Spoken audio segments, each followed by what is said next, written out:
going to bring a class action. You're already seeing it in rugby, and it's going to land in football. And it would be better for football to take ownership of it before it's dragged kicking and screaming into a challenge that it doesn't really want and won't be prepared for, won't like. Now, whether that's the Premier League or whether it's the FA, the discussion can rage. But at the front of the queue, finding a solution to it should be the PFA. This is what a union is supposed to do.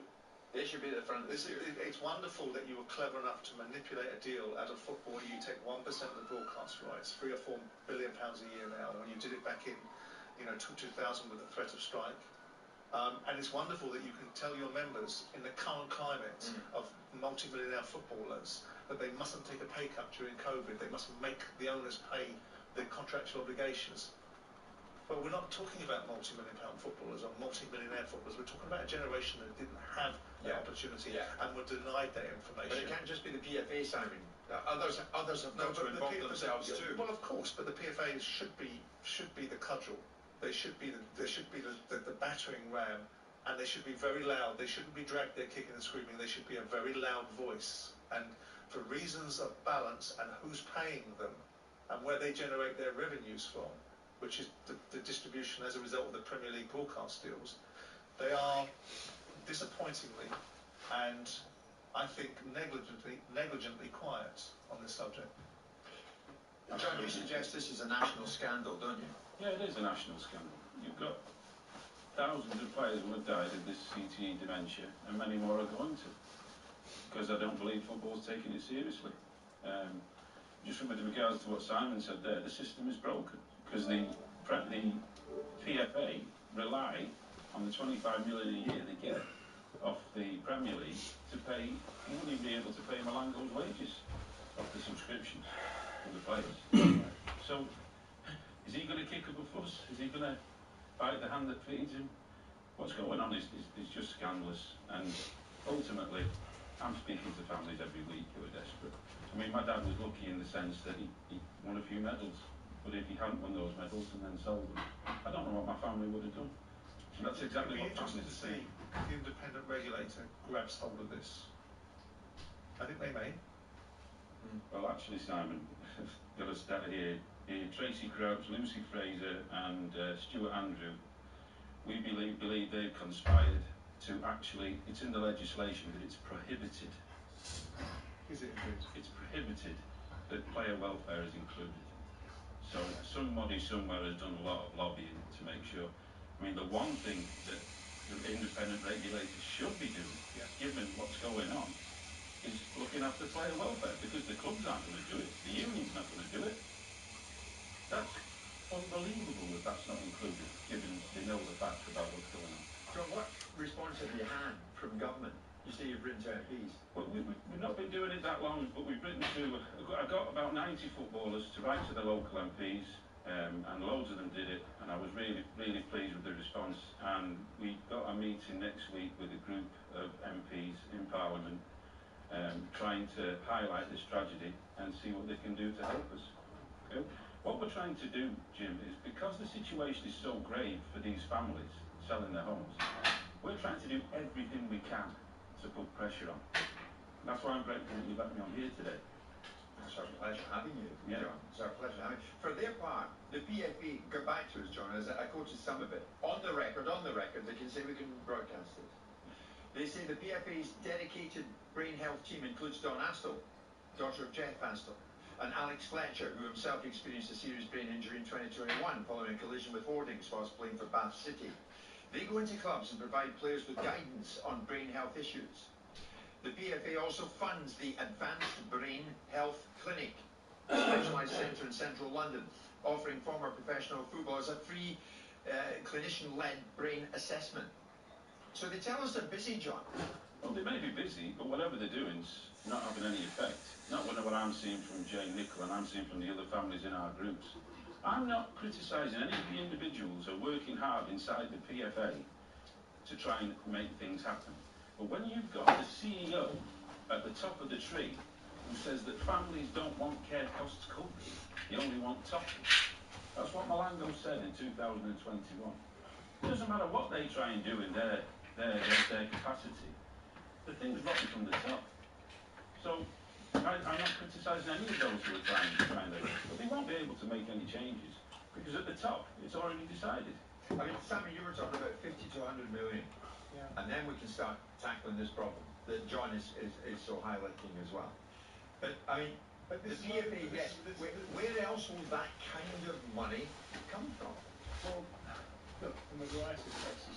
The FA had to look at their own complicity in what they've done and how they've done it and what they knew and what they didn't know. The Premier League, I think, is the least of the offenders because they are an organisation that's been around for 30 years and they're going to be reluctant to have to be the bank of last call, in terms of the only people in the game that have got the money to be able to fund this. But the interesting thing is it's wonderful to read out the statement from the PFA, but what you'd like to hear from the PFA is the supporting mechanisms around the research that talks about causation. Because people will debate. My father didn't play football, he's got dementia. My father didn't do this, he's got dementia, right? And it's got nothing to do with whether he's a footballer or a rugby player or a boxer. And there is beginning to become an unrefutable evidence of causation, right? Which then moves you into a different territory. And what the PFA should be saying is highlighting the scale of the problem. They should be the loudest, they should be the clarion voice, the klaxon call. This is the scale of the problem. We have this amount of potential challenges in terms of our members, and the cost implications of our members is likely to be this. And why they're not doing it, so when you put statements about what you are doing, they won't come and debate on this show, they won't come and debate with people like me and with John, because they won't like the debate, because the debate will say, don't be absurd, £1 million, you know it doesn't scratch the surface. So what are you doing next? What is the real scale of the problem? And when you start to get those conversations going and those sort of things accountable, these silly little meaningless epistles sent across to us as a holding statement to say what we are doing rather than what we should be doing, pale into insignificance. John, stay with us. You come down from Doncaster today, and you're live with us here on Talk Sport. We'll talk further the other side of this upcoming bulletin at 12:30. White and Jordan on Talk Sport with Selco. For the latest special offers, pick up this month's real deals in branch or view online at selcobw.com. White and Jordan on Talk Sport with Selco Builders Warehouse. Order online for free delivery at selcobw.com. The manager is subbing on the big man. And another change now. Rodgers comes on, the veteran right back. And now the third choice goalie enters the field. They can barely contain themselves here. With new super sub from Paddy Power, all subs are now super. Because if a player in your bet is subbed off, it carries over to the new player coming on. Paddy Power. Football, you gotta love it. Valid on selected leagues and markets only. Pre-match and in-play bets on qualifying player outcome selections only. T's and C's and exclusions apply. 18 plus BWare.org. Need help to grow your business online? Vodafone Business presents Digital SOS with me, Stephen Bartlett. Going digital is everything nowadays. I could really do with some help. If your business is struggling with its digital skills, Vodafone Business has got you covered. Vodafone VHub is a free place to go to for small business support and practical guidance. Search Vodafone VHub now, and you can book a free consultation with a VHub advisor today. Play Set for Life, and you could.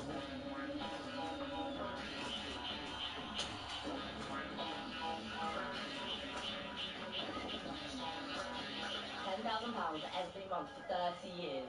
Set for Life. Play now on the National Lottery app. Terms, rules and procedures apply. Players must be 18 or over. This Easter at McDonald's, get a Happy Meal for just $1.99. Consider afternoon play dates, post-swimming cravings, and super movie marathons sorted. Exclusively available in the McDonald's app until the 14th of April. 18 plus, app only. One-time use only. Ends 14th of April. Participating restaurants only, subject to availability, T's and C's apply. Sometimes running a trade or construction business can feel like working out in a sauna. Filled with what? Xero accounting software can help. You can quote an invoice on the go to get paid faster. Soon it'll feel less like working out and more like chilling out. To whale song. Sunlight. Search Xero with an X, because healthy business is beautiful business. Here we are, Another train delay, not a problem for Claire. Phone in hand, ready to play the free Coral Rewards grabber. Loose wrist, firm grip. Textbook. Oh, look at this. She's won herself 50 Coral coins for free. But now, what to spend them on? Free spins or a casino bonus? And, oh, she's gone with free spins. Lovely choice, Claire. Cash in Coral coins for free to choose rewards you actually want. Coral, we're here for it. 18 plus UK. Participate in selected promos to get Coral coins. Coins expire. T's and C's apply. Take time to finish. Online, on your smartphone, on DAB, on the app, and on the money. Over 50 games of live football across April. This is Talk Sport. Talk Sport News. A very good afternoon. I'm Amelia Beltrao. Alan Bates, the former sub-postmaster who led the campaign to expose the Horizon IT scandal, says he had no choice but to accept the new system. He's been giving evidence in the inquiry, when he spoke about its introduction in 2000 and how he grew frustrated with its shortcomings. He's also added he wasn't surprised when the Post Office terminated his contract. I think it was partly expected in a way, because it was pretty obvious they were determined to, they were after me one way or another.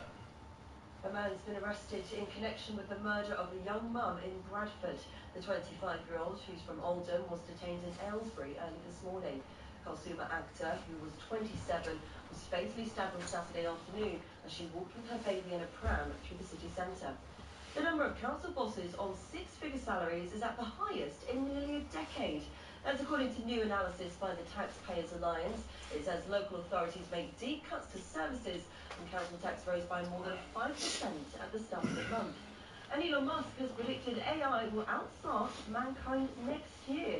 As during a discussion on X, formerly known as Twitter, Tesla boss also added that within 5 years, the capability of AI would eclipse that of all humans.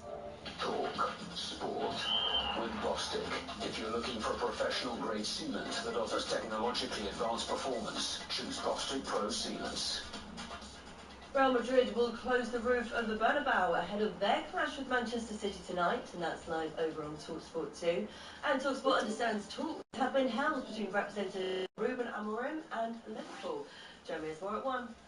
Strap yourself in for over 50 earth-shattering games across April on TalkSport, TalkSport 2, and the TalkSport app. What a goal! Get full live commentary of some of the biggest Premier League showdowns, including the race for the title, And he scored! relegation survival, Brilliant save! and the Merseyside derby. Superb! Cutting-edge coverage of all the top European football, with live commentary of Liverpool and West Ham's quest for glory in the Europa League. What a start! Plus full live commentary of both FA Cup semi-finals. It's a stunner! Supersize your April with over 50 games of live football on TalkSport, TalkSport 2, and on the TalkSport app. Just gone 12:30 this Tuesday lunchtime. It's Jim White and it's Simon Jordan. And absolutely honoured to have John Stiles here in studio with us today. John, of course, is son of the late Nobby Stiles, 1966, of course, World Cup winner. But Nobby passed away aged 78 back in 2020 after an illness with prostate cancer and advanced dementia. Many people, John, getting in touch from all around the country, all saying to you what you're attempting to do with your group, Football Families for Justice, FFJ. They absolutely back you on that. And they say, in spite of the fact that the PFA and other organisations get in touch to say, we can help, you need a lot more help in terms of finance to make life that bit more easy, that bit more comfortable for the families of people like Chris Nicholl and Chris Nicholl himself. Chris Nicholl, sadly, who died recently, former Aston Villa defender, so many players. And John, just to recap, how many players do you think around the country are sitting in various places this lunchtime, suffering from dementia, having headed the football throughout their careers? How many different footballs do you think we're talking? We're talking about dozens upon dozens. Well, there's 55,000 ex-players in England. And if Professor Stewart's figures are right, that between 3 players, footballers are between 3 and 5 times more likely to develop dementia than the general public, you're talking about an incredible amount of ex-players. who are seriously at risk. We're talking about tens of thousands. Yes, yes. This is how big I believe it is. It is a scandal. It is a scandal. This is being allowed to go on, and wherever the money comes from, we need to get a fund, and we need it now. I actually said this on the news when my dad died just after his funeral, because my mum didn't want me to get involved until Dad had passed away. And this was over 3 years ago. We've not got anywhere. Not got anywhere. Apart from the £1 million fund. The insult to my dad and his era and the other players who were younger. You're talking about Gordon Cowans there. Gordon Cowans, I spoke to the family last week. It's a terrible situation for all of them. But to have thrown on top the fact that you might have to lose your home while you're trying to deal with watching your loved one fade away in front of you, that's not right. That's not right when the job's caused it and they've got the money to sort it out somewhere in the game. It's just not right. The key line there from John at the end there, and the money is there somewhere within the game. Well, the money's undeniably there. It's about who's responsible for paying it. I mean, the clubs have to step up as well, because these were employees of the clubs. His father played for Manchester United. You know, Jim Radford is coming in, shaping the direction of travel, and maybe one of the thought processes he'll look back is the legacy of what Man United is and what it was and what it will become again by thinking about things like this. But the FA and their failure to regulate the game is at the centre of this. The clubs have got a part to play, and ultimately the league that's got the money is the Premier League. Yeah. So all of these, however you get it, it's going to be gossip. Because sport has a problem coming, and it can bury its head in the sand as long as it wants. It will land in its lap. Simon, you mentioned Manchester United. Do you want to see more current players involving themselves in this, John? The reason I ask, Rafael Varane, Manchester United defender, has said that repeated heading of a football damaged his body, and he's admitted he played in a World Cup quarter-final days after suffering a concussion. Yeah, absolutely. We want the players to come forward. But I think I've been on with you before, and a couple of years ago, I wrote to all 92 league clubs and the Women's Super League clubs explaining that Willie Stewart and myself would come to the clubs and tell the players.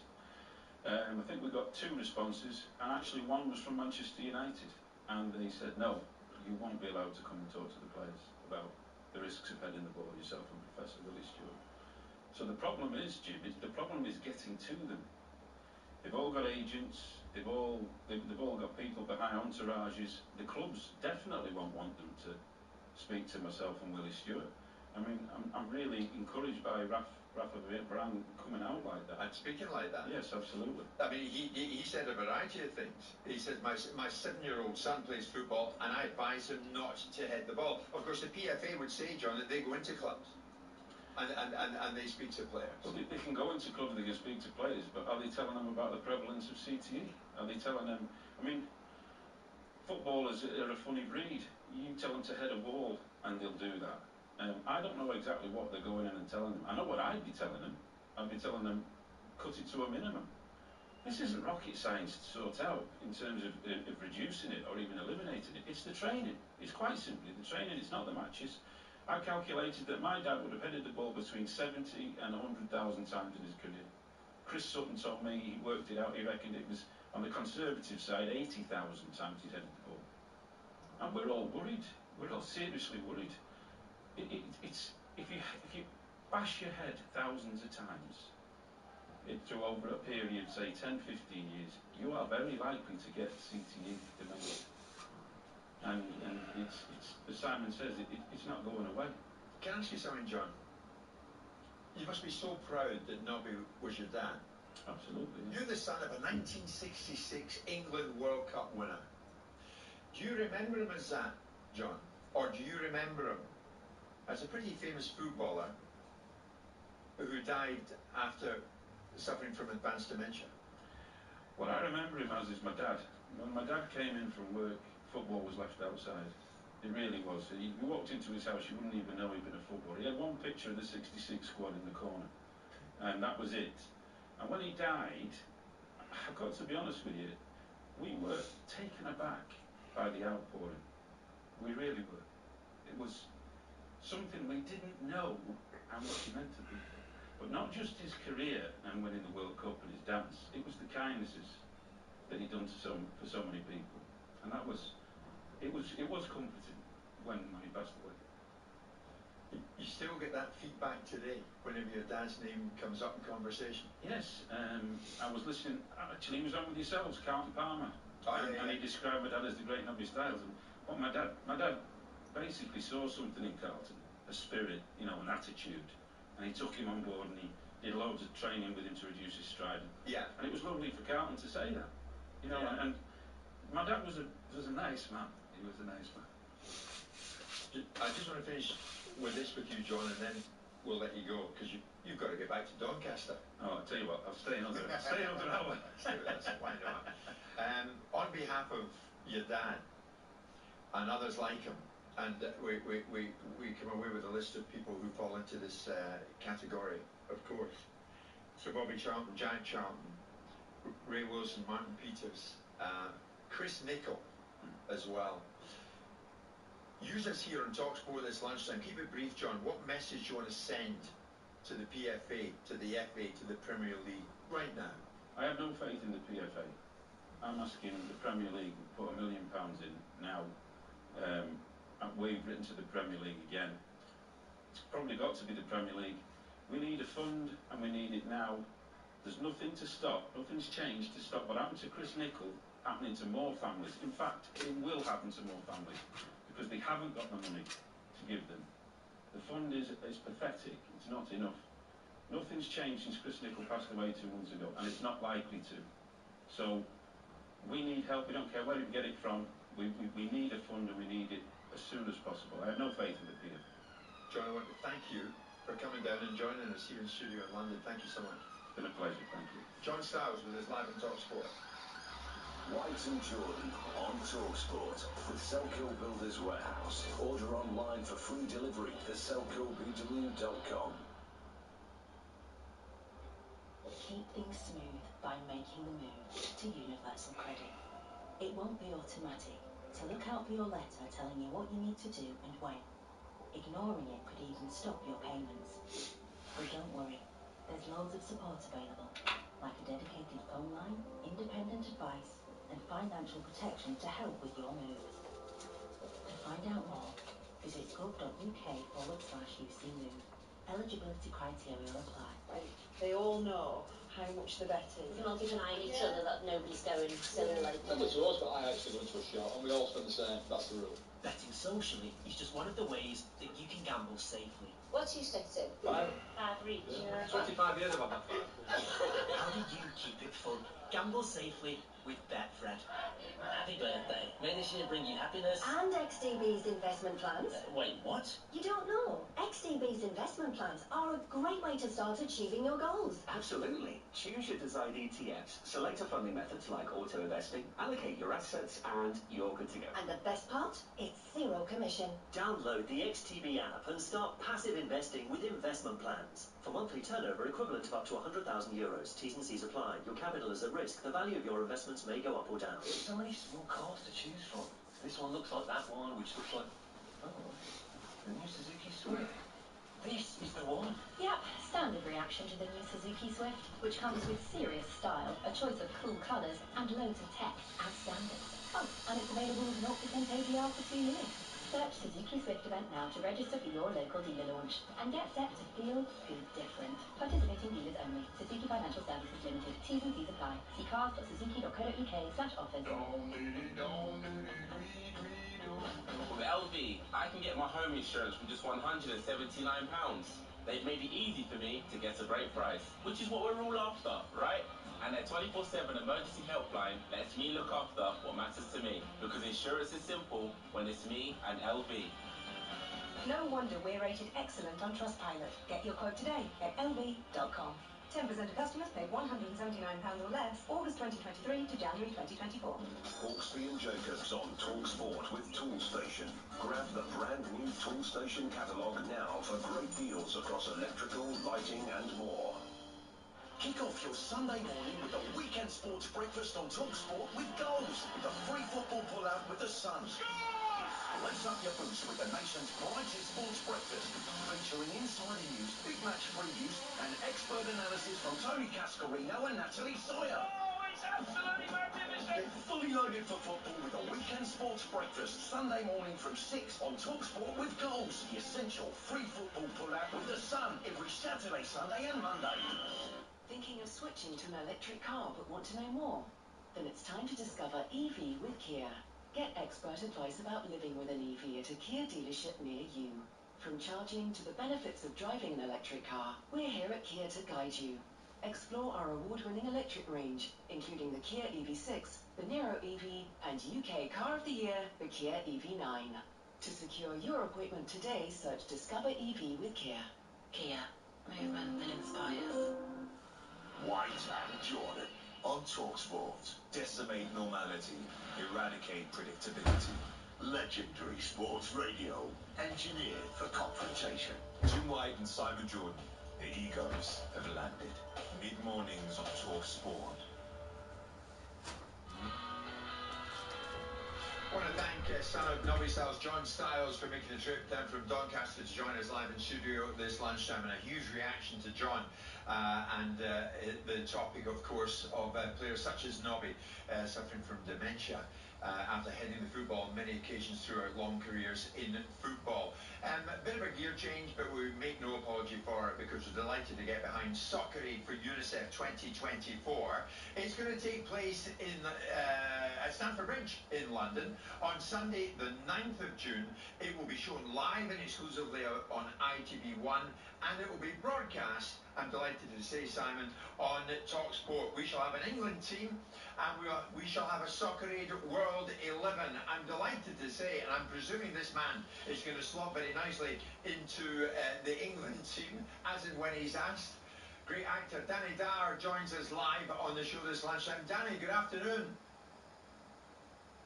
How are you, boys? Good? There we are. We've got you live on YouTube and Facebook. We can see you as well as hear you. We've got you, Danny. I can't see you, so I'm gutted.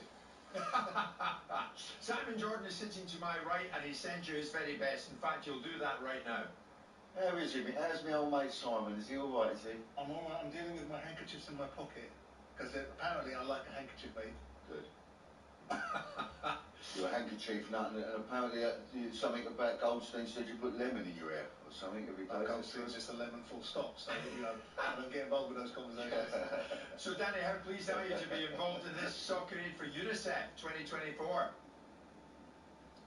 Yeah, no, it's an amazing thing. I done it last year, and you know, to be part of something as big as this anyway, UNICEF, an amazing charity, what they do for people around the world, you know. It's such a beautiful thing, and you know, to be asked to get involved in something like this and pretend to be a footballer for a few days with ex-pros and wonderful people, I mean, it's amazing. I'm 47 this year, grandfather of 3, and you know, I'm running about with an England kit on with my derby hanging out, you know, pretending to be a footballer. So, you know, it's amazing. It's beautiful. It was a real experience last year, so they asked me back this year, and I jumped at the chance. Brilliant. What did you learn from last year then, Danny? I realised how old I was and how battered, and I'm not very good at running. It doesn't suit me. But I realised what a family it is and what a team. You know, all these people that come together, and what I realised is that England ain't very good, and we've got to win it this year because they've lost it 5 years on the spin. So, you know, we've got to nick it this year, surely, you know, but it was an amazing... I'll tell you, pretty petrifying running out at Old Trafford, I'll tell you that now. Now, Simon, did you not make an observation about the footballing ability of Danny Dyer some time ago? Oh, I did, yeah. Yeah, and it was slightly unfair, because I've seen worse players than Danny. I mean, I've had Nick Moran in footballing teams that I played with, so it was a sweeping comment that I made, laced with hyperbole. And I can't remember the actual context, it was probably stoked up by you, Jim. But I did say it, and Danny did bite back and say, yeah, it's always Jim in the middle, isn't it? You know. Well, yeah, no, I think you said I was worse than the geezer who's got no legs. What's his name? The old pilot. What was the name? Douglas Bader. That's it, Douglas Bader. That's it. Yeah. So you know, a bit strong. You know. No, in fairness, not really claiming to be a good. It was a bit strong. I mean, I stand by the observation that you are not the greatest footballer I've ever laid eyes upon, but that's not the point, is it? Because you don't claim to be. So contextually, No, and you denied the existence of ever playing in a team that I was involved in, which was a fib, Danny, because you played well, in the I think sixes with me so. and Mark To be Avery. fair, yeah, but I think to be fair, back in the day, and You I were think one of Tanner. the reasons why I was so bad is that I hadn't been a bed. So, you know, I'm not encouraging anyone to stay up all night and yeah, that's right. And then to turn up and try and play football is very, very dangerous thing to do. So how I got through it, I have no idea. But again, them sort of memories for me, you know, you've got a very good memory. You've obviously looked after your brain, Simon. You know, you eat well, you eat, you know, granola and all that in the morning. You know, I'm not known for, you know, looking after myself as such, and I've lived a life, mate, and I don't regret any of it. But now I've calmed down. I'm a calm human being, and a grandfather, like I said. So it's all about just trying to get through the process and try not to mug myself off too much. Listen, what I've learned about these things is get the ball, control it, and lay it off and give it to someone better. Most of the people around me. Quite right. Well, you've got a few decent ones around you. I mean, Jermaine Defoe's going to be playing for England. Jack Wilshere. You're up against people like Usain Bolt, Eden Hazard, Roberto Carlos. It's some gathering, isn't it, Danny? It's unbelievable, mate, honestly. And you know what? It's a real celebration of UNICEF as well. And I say celebration in the sense of you do a little bit of training, you kick the ball about in the afternoon, and then you're all at the bar. And, you know, it was amazing last year, because I remember I was in the bar, Tommy Fury was sucking on a bottle of Disaronno, and Mo Farah was on the karaoke, and Usain Bolt was at the bar, and, you know, I sort of looked around and thought, what an experience this is, to be fair. And interestingly, it's Robbie Keane that keeps everyone up all night. And then comes on and wins the game for him. Scores two absolute beautiful goals. So now I've learned, actually, stay away from Robbie Keane, I think, is the key. Well, it's on Sunday the 9th of June at Stamford Bridge. It will be live in Talk Sport. It's There's still some tickets on sale. I know, I just want to say to you. Yeah, where can you get tickets, Danny? I see they're available from Soccer Aid, the website, That's which is good. Go on the website, mate. There are still some tickets, and not many left, so I think we should snap up the tickets and come down and watch us. Now, Danny, before we let you go, West Ham 7th in the Premier League and still in Europe, of course. Are you with David Moyes? Are you against David Moyes? Where do you stand in it? Well, it's a tricky one with Moyes, isn't it? I will say I've probably never been as unhappily happy as I am at the moment. In a sense of, you know, what we've done. I've been in West Ham sport all my life, over 35 years. I've been supporting them, so it's all been heartbreak for me. Relegation, a complete underdog. You know, now we've gone up a level. I think what he's done for us is an incredible thing and gave us glory. Not many clubs win trophies, as we all know. It's just the elite lot. So the fact we've won a trophy, and it is a European trophy. Some people are a bit snotty-nosed around it, but you know, it's a good trophy to win. I just think, obviously, it's quite hard to watch with Moyes sometimes. That's why people moan. He likes to sit back. It's not very attractive. It's difficult to watch. But, you know, you can't deny what that man's brought to West Ham United. So, for me, at the moment, it's Moyes in. Unless we get smashed 7-0 by Leverkusen on Thursday, and then it's probably Moyes out. But it's Moyes in for the time being. What about your son-in-law, Jared Bowen? No, absolutely. Yeah, Jared Bowen. Listen, and also I will just say, he did scout Jared Bowen. He brought Jared to our club. So for that, I'll forever love the man. Do you know what I mean? And what a player he is, what a man he is. He's been incredible for us. He's picked up a slight knock though, so we're hoping he'll be all right for Thursday. But you know, he brought Jared to the club. So for that reason, you know, and who's now the father of my grandchildren, which is a beautiful thing. I've got to thank Moyes for that. What a legend. Yeah, of course. And Danny, what about Jared? I'm only a brassing my daughter off, you know. What about Jared's chances of getting on the plane to Germany? He's got to be on the plane. And I'll tell you something now, I know I might be slightly biased, but I think he's as good as Saka in that position. I think he's got all of his attributes. I think he's as strong as him, or he's stronger, for sure. You know, he's great with the ball, he can finish, and also he can play anywhere up front, which I don't think Saka can. So, for me personally, I think it's a myth that Saka is better. You know, I think Jared's decision-making on the field is unbelievable. Very rarely does he make a mistake, that man. And so you can rely on him. He's a very reliable player. And one-on-one, there's no one better.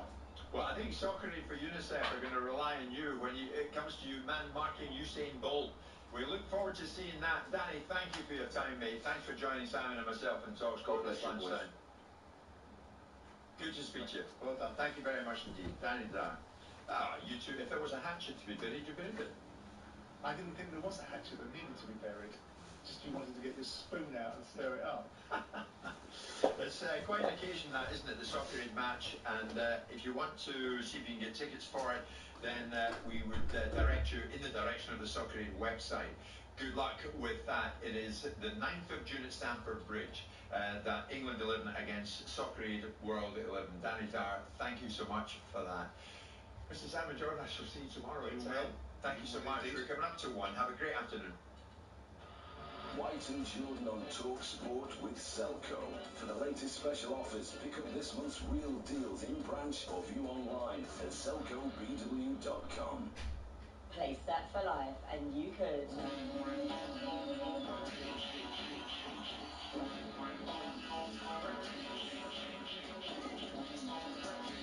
£10,000 every month for 30 years. Set for life. Play now on the National Lottery app. Terms, rules and procedures apply. Players must be 18 or over. Football crazy kids in your life? Lidl can help with that. Do they team talk at meals and know their step over from their scorpion kick? Then this is your chance to win them the ultimate football experience with Lidl Plus. To walk hand in hand onto the pitch with their heroes at UEFA Euro 2024 as part of the Lidl Kids team. Download the Lidl Plus app for a chance to win their dream today. Lidl, we're on your team. End 17th of April. 18 plus. GB residents only. Child age 6 to 10. Valid passports and Lidl Plus app required. T's and C's apply. See lidl.co.uk/mascots. To use for your business. Just because they were right once doesn't mean they'll be right forever. Maybe it's time to switch with the current account switch service. Play Set for Life, and you could.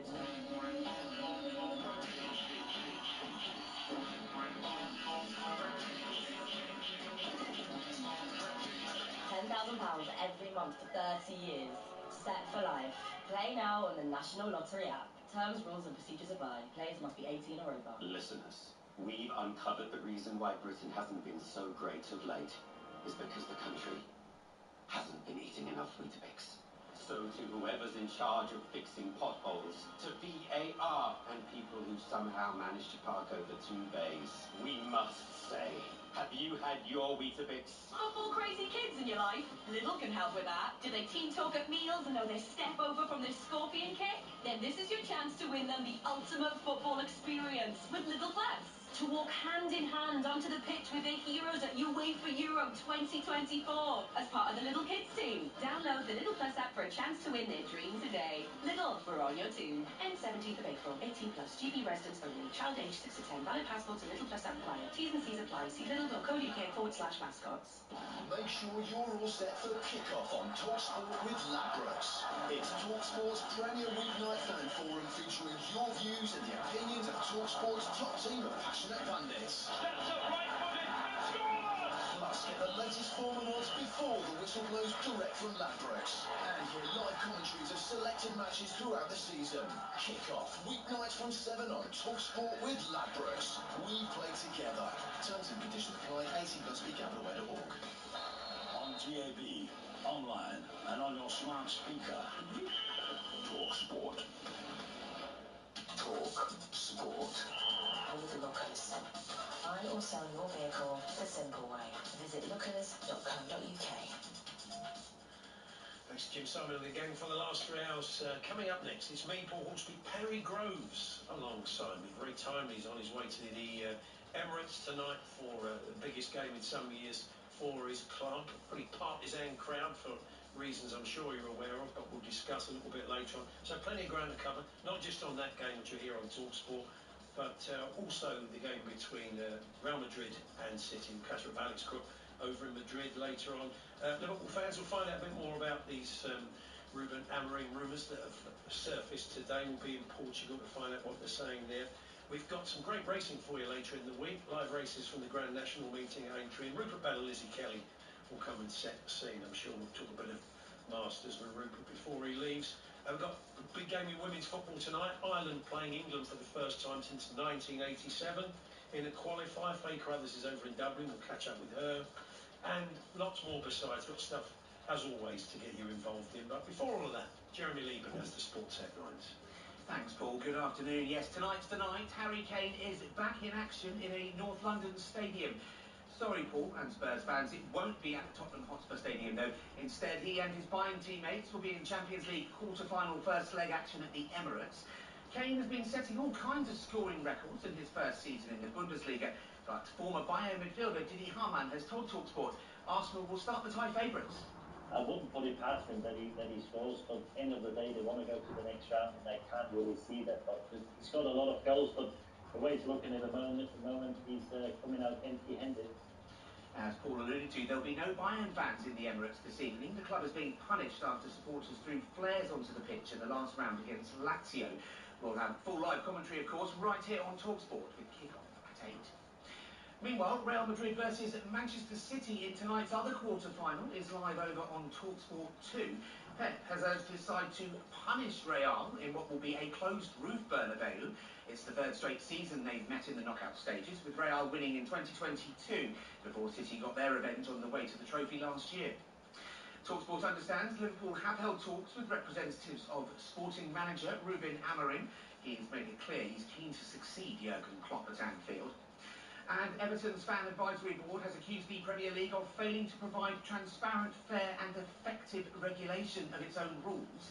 A second breach of the competition's financial laws resulted in a 2-point deduction for the Merseyside Toffees yesterday. In a statement, the group criticised the inconsistency of decisions by different independent commissions. Everton plan to appeal the punishment. TalkSport News. Former sub-postmaster Alan Bates claims the post office were after him one way or another. And find out how much of our fruit and veg contain forever chemicals. Amelia's got more at past. TalkSport weather with QuickFit. Need new tyres? Get 10% off 2 or more Bridgestone Turanza All Season 6 tyres and claim your free night away for 2. Book today at quickfit.com. Conditions apply. Rain expected to linger along the eastern coast this afternoon. Brighter in the west, windy in the south. 1053 medium wave on DAB, online and on your smart speaker. Paul Hawksby and Perry Groves on TalkSport.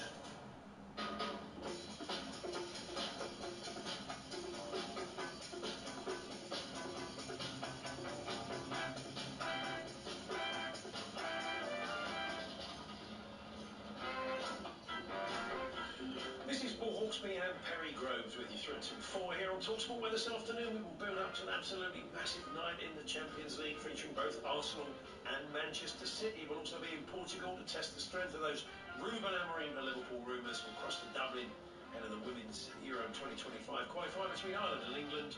And we'll build up to this week's Grand National meeting at Aintree with Rupert Bell and Lizzie Kelly live in the studio. Also popping in to see us, making a welcome return, is the Strictly Pro and former Southampton apprentice Kai Widrington, the son of a player that Perry played with. That makes you feel old, doesn't it? Well, I used to play against Paul Hinchwood, and he's Jack Hinchwood's granddad.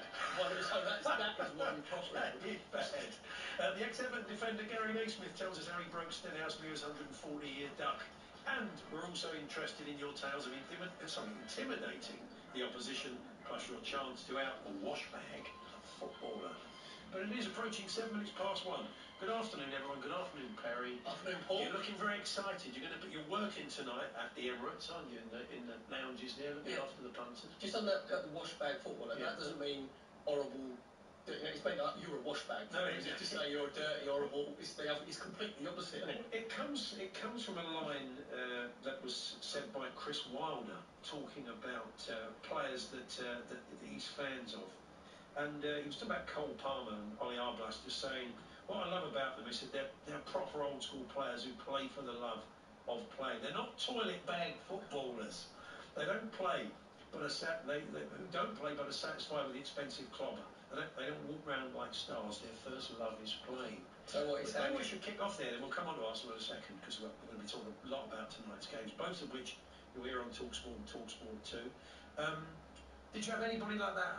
I mean, you were that era. You're telling me was the start of the washbag football. It was your sort of era's fault. Yeah, I think so. Yeah, because I can remember when I was an apprentice at Colchester United, then it was what Chris Wilder was saying, the old carbolic soap. It was just like three bars of soap were put in like the communal showers, and that was it basically. And you might have had maybe there might be some Head and Shoulders. remember Head and Shoulders like knocking about somewhere. So like players didn't That was as glamorous as it got. Yeah. Head and Shoulders. And then you thought like, they're supposed to be great for dandruff. I mean, well, what that means is it just takes all your hair out of your head. That's what it's that strong, wouldn't it? You think, oh, that's why. Well, I think the recipe, anybody from Head and Shoulders listening though, the recipe has changed. That isn't the case anymore, I'd like to point out, before their legal department. Perry is a bit sketchy around there, although you haven't got no hair. I'm not blaming Head and Shoulders. We're not blaming Head, we'd like to point out we're not blaming the good people. I just used to use Shoulders. That's owned by a bloke called Alan Head and Steve Shoulders. Yeah, they started the business. They're never so well out, haven't they? Not bad. Good branding, wasn't it? But yeah, so there was nobody who was a bit of a fancy Dan in your dressing room. I remember in the Glory game when Bill Nicholson and Eddie Bailey, two old school managers, Tottenham in the 70s, when a hairdryer, when I think there was a lobby, possibly from the late great Joe Kinnear and Stevie Perryman and one or two others, the young boys in there wanted a hairdryer in the dressing room, and I think Eddie Bailey, the old coach, thought the game had gone at that point. Yeah, I think the only hairdryer we had was George Graham. No one would be brave enough to bring a hairdryer. You used to get like a fantastic blowaway from it, did you? I don't know if you like. Yeah, the male grooming probably started with the we said a wash bag. Someone might have a brush or a comb. Wow. Which you'd buy. Not a communal one. No, and the Arsenal knit nurse would come in. No, it was a communal, but it wasn't a brush. You actually borrowed a brush. Exactly. So, and then maybe a bit of Aramis flying around, or Kouros, a bit of fun, and borrow someone else's aftershave. So you'd all go out smelling the same, would you? Yeah, I think it was a bit of the wash bag culture was a bit of a giveaway. So on a Tuesday, we'd always train at Highbury. And then we'd train, we'd do our laps, we'd take Sir George Graham, you're looking fantastic, Gaffer, because he'd be going up and down the terraces. Yeah. Like, he loved being in front, I can't believe you're that fit, Gaffer, just to butter him up, basically. Yeah. And then we'd do our running, and then you'd have a bit of the Gillette shaving foam and the big razors, and you think, you basically just cut your face to pieces, didn't you, with the big razors. God, you're taking no prison. I'd like to point out the good people at Bic, that's the quality of the shaving, not the quality of the it was because we had plug up our hands, that's what it was. But then we'd all be there was like 5 or 6 sinks with mirrors, we were all shaving, and then the gaffer would come in and he'd go, I know where you're going, I know what you're doing. And we're like, we're not going that, no, gaffer going straight home. And all of us are shaving and got the Aramis and the Kouros and the Kouros to go out on the lash. Ziggy Johnson was the old Icelandic midfield player. He got a really bad back injury for us, but he was a brilliant midfield player coming from Sheffield Wednesday. And there's always a player that smelled fantastic actually coming in. We didn't smell, when you're coming into training, we didn't smell the best coming in. And when you're running and doing your warm-up, it was great to be beside Ziggy because he smelled fantastic. Would you like to go on the pitch kind of smelling a bit evil? Did you not brush your teeth before a game or didn't shower before the game so if someone was sort of marking you? I mean, I suppose as a winger that wasn't so much of a problem, was it? No, that was a bit in boxing, people like the... no deodorant. No, going in very sweaty and smelly and reeking and not brushing your teeth. I tell you who didn't used to smell magnificent playing against was Bobby Barnes. He smelled unbelievable. I think he was one of the first... when all the hair... That's why he's on the big bucks of the PFA. That's exactly what it is. That's what it was. And he's got a good surgeon as well. What's that lovely smell? It's Bobby Barnes. He'll do. He'll come in. Yeah, so he was the opposite. Bob. He was the opposite of Pepe Le Pew. He was like on the other side of it because he always had a bit of hair product in, a little bit of hair gel, like coconut, that smelled fantastic. Yeah. Aftershave. So. Yeah, he was one of the players that he had a certain aroma. Well, let's find out the wash bag. If you want to out the wash bag footballer at your club, Chris Wilder loves the old school player that's not in it. If you've got one at your place on a Sunday morning, Saturday afternoon, feel free to share the stories and why. Talksport.com, text 1889, tweet to TSH&J. Very quickly, intimidating the opposition is something we're going to talk about today because it looks like UEFA have agreed to let Real Madrid have the roof on for tonight's game to kind of improve the atmosphere in the Bernabeu, and also they've asked all the fans to turn up in white shirts, so it looks like a complete sea of white in the stadium when they play City. I don't think it's going to bother City that much, but I mean, you were telling me earlier on, obviously the go-to. I think we're going to be speaking to Terry Gibson very soon. the go-to was that sort of Wimbledon crazy gang era where they Plough Lane. how they would intimidate you there. That was it gave me shivers now as it happens, because if we were playing Wimbledon on the Saturday, Yeah. we all have tetanus injections on the Monday because you walked into their away team dressing room, you'd get a disease. It was like cow dung and horse manure in the drains. So you open the door. Vinny was bringing that in from the farm, probably, wasn't he? Yeah, exactly. Yeah, and then it stink hive and there'd be flies and maggots everywhere when you went in there. Oh, no. So in the summer, or in, when you're coming in sort of like April, May time, they turn the heating up. When you go in the winter, obviously they turn it off. So it's like freezing, like Cold showers as well. Yeah, like walking fridge basically. Yeah. Then had a big ghetto blaster as well, put in their own. So it was like heavy gangster rap, like bass music. So it was like he was going into the Bronx. Yeah. And it was. They used to like that. But that actually, I must admit, that actually inspired us because we saw it as a bit of lack of respect. We're like, oh come on, we're not flaky. Yeah. So we used to battle them at Plough Lane. Yeah, I suppose it would have backfired now and again. So that was the other thing we were interested in. Real Madrid are trying to intimidate a bit tonight. So we will keep your tales of trying to intimidate the opposition in any sport and possibly failing, ideally, and make for a better story. Do they honestly think that they're going to intimidate players like everybody in white? Yeah. Because Pep Guardiola think, well, that's handy. Yeah. The conditions would be perfect. So Man City love playing through the lines and playing great football.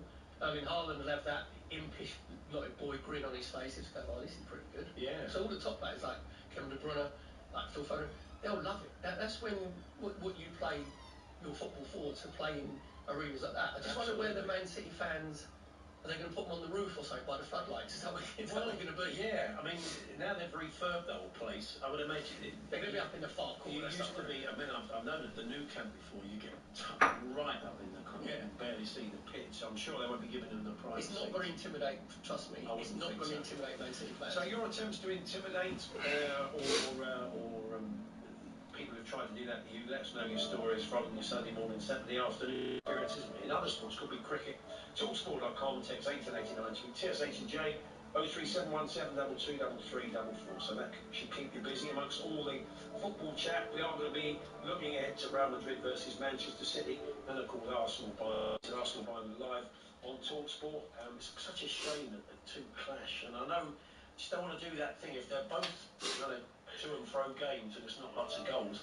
There's that temptation to keep switching and then you miss stuff. You're going to have to be disciplined, I think. Oh, let's be honest, look, you're only going to watch Arsenal against Bayern, hoping that we get. As soon as you get your second goal, I'm going to turn. So you'll be. I don't want to Real Madrid, Man City. Normally it's after Arsenal have scored their first goal, especially at the moment because there's very few ways back opposition teams. Why would you want to put yourself through that? Well, that pain. I mean, I'd like to see how Harry Kane gets on and Eric Dyer gets on, but once you get a couple, I'm off.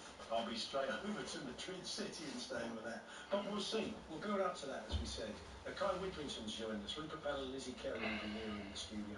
To get in touch on anything this afternoon, apart from the stuff we just set up there, 03717 223344, talksport.com/H&J, text to 1889, tweet to TSH&J.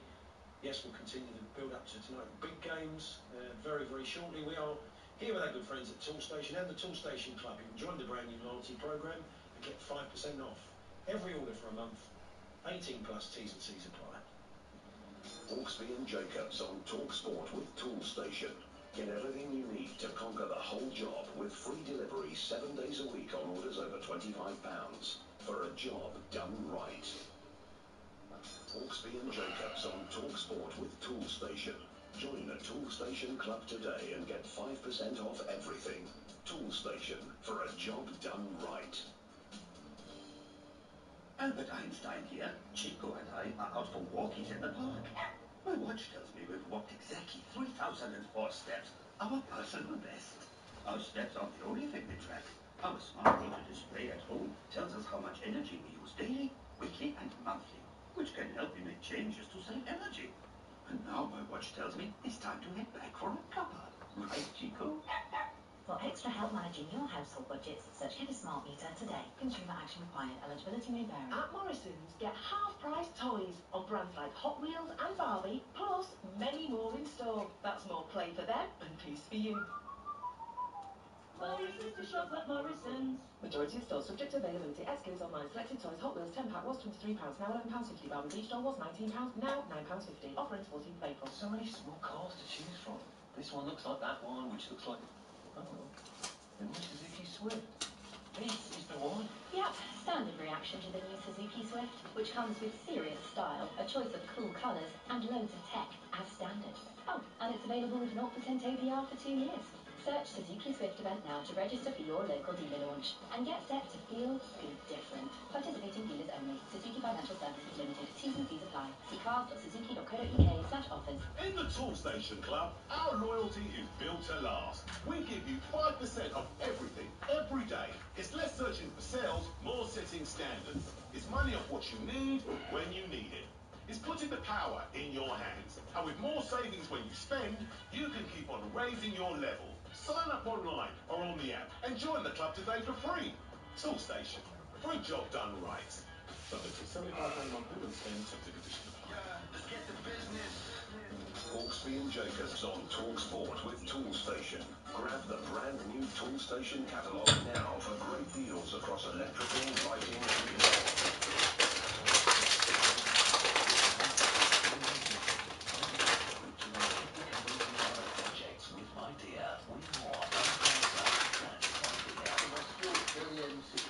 Westbound is partly blocked after a collision. It's happened between Huddersfield Junction 23 and Rishworth Moor at Junction 22. Around Manchester, the M66 southbound is partly blocked after a collision between Bury at Junction 2 and Junction 3 for Hollins.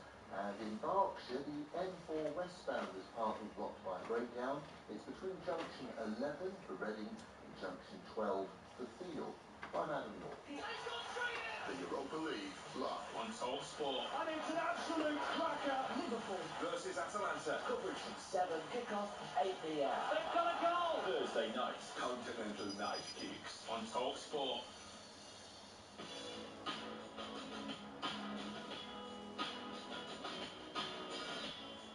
Going to move away from the Champions League this evening and discuss the news today that Ruben Amorim, the Sporting Lisbon manager, has effectively not quite signed a pre-contract, but has shown a very serious interest and moves are afoot to make him the permanent Liverpool manager to succeed Jurgen Klopp. That'd be a good aftershave, wouldn't it? What do you wear? Amorim, poor old. It does sound a bit like that, doesn't it? Yeah. Florian Plettenberg, this came out of Germany, this story earlier on today. So we thought we would head to the source, which is Portugal, of course. And Tom Kunda, Portuguese football expert, joins us. Hi, Tom. Hello there. Hello, Tom. Tom, is this being reported in Portugal today? Oh, of course, yeah. It's all over the press.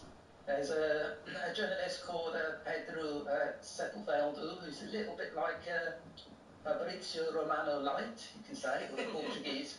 Thank you for that. Or the Portuguese Fabrizio Romano, he's pretty much all over the big transfers and the big coach moves, and he normally gets his information right. And he says that, talks are ongoing and everything's, going smoothly, and it looks very much like Ruben Amorim will be the next Liverpool manager. I think we kind of guessed this.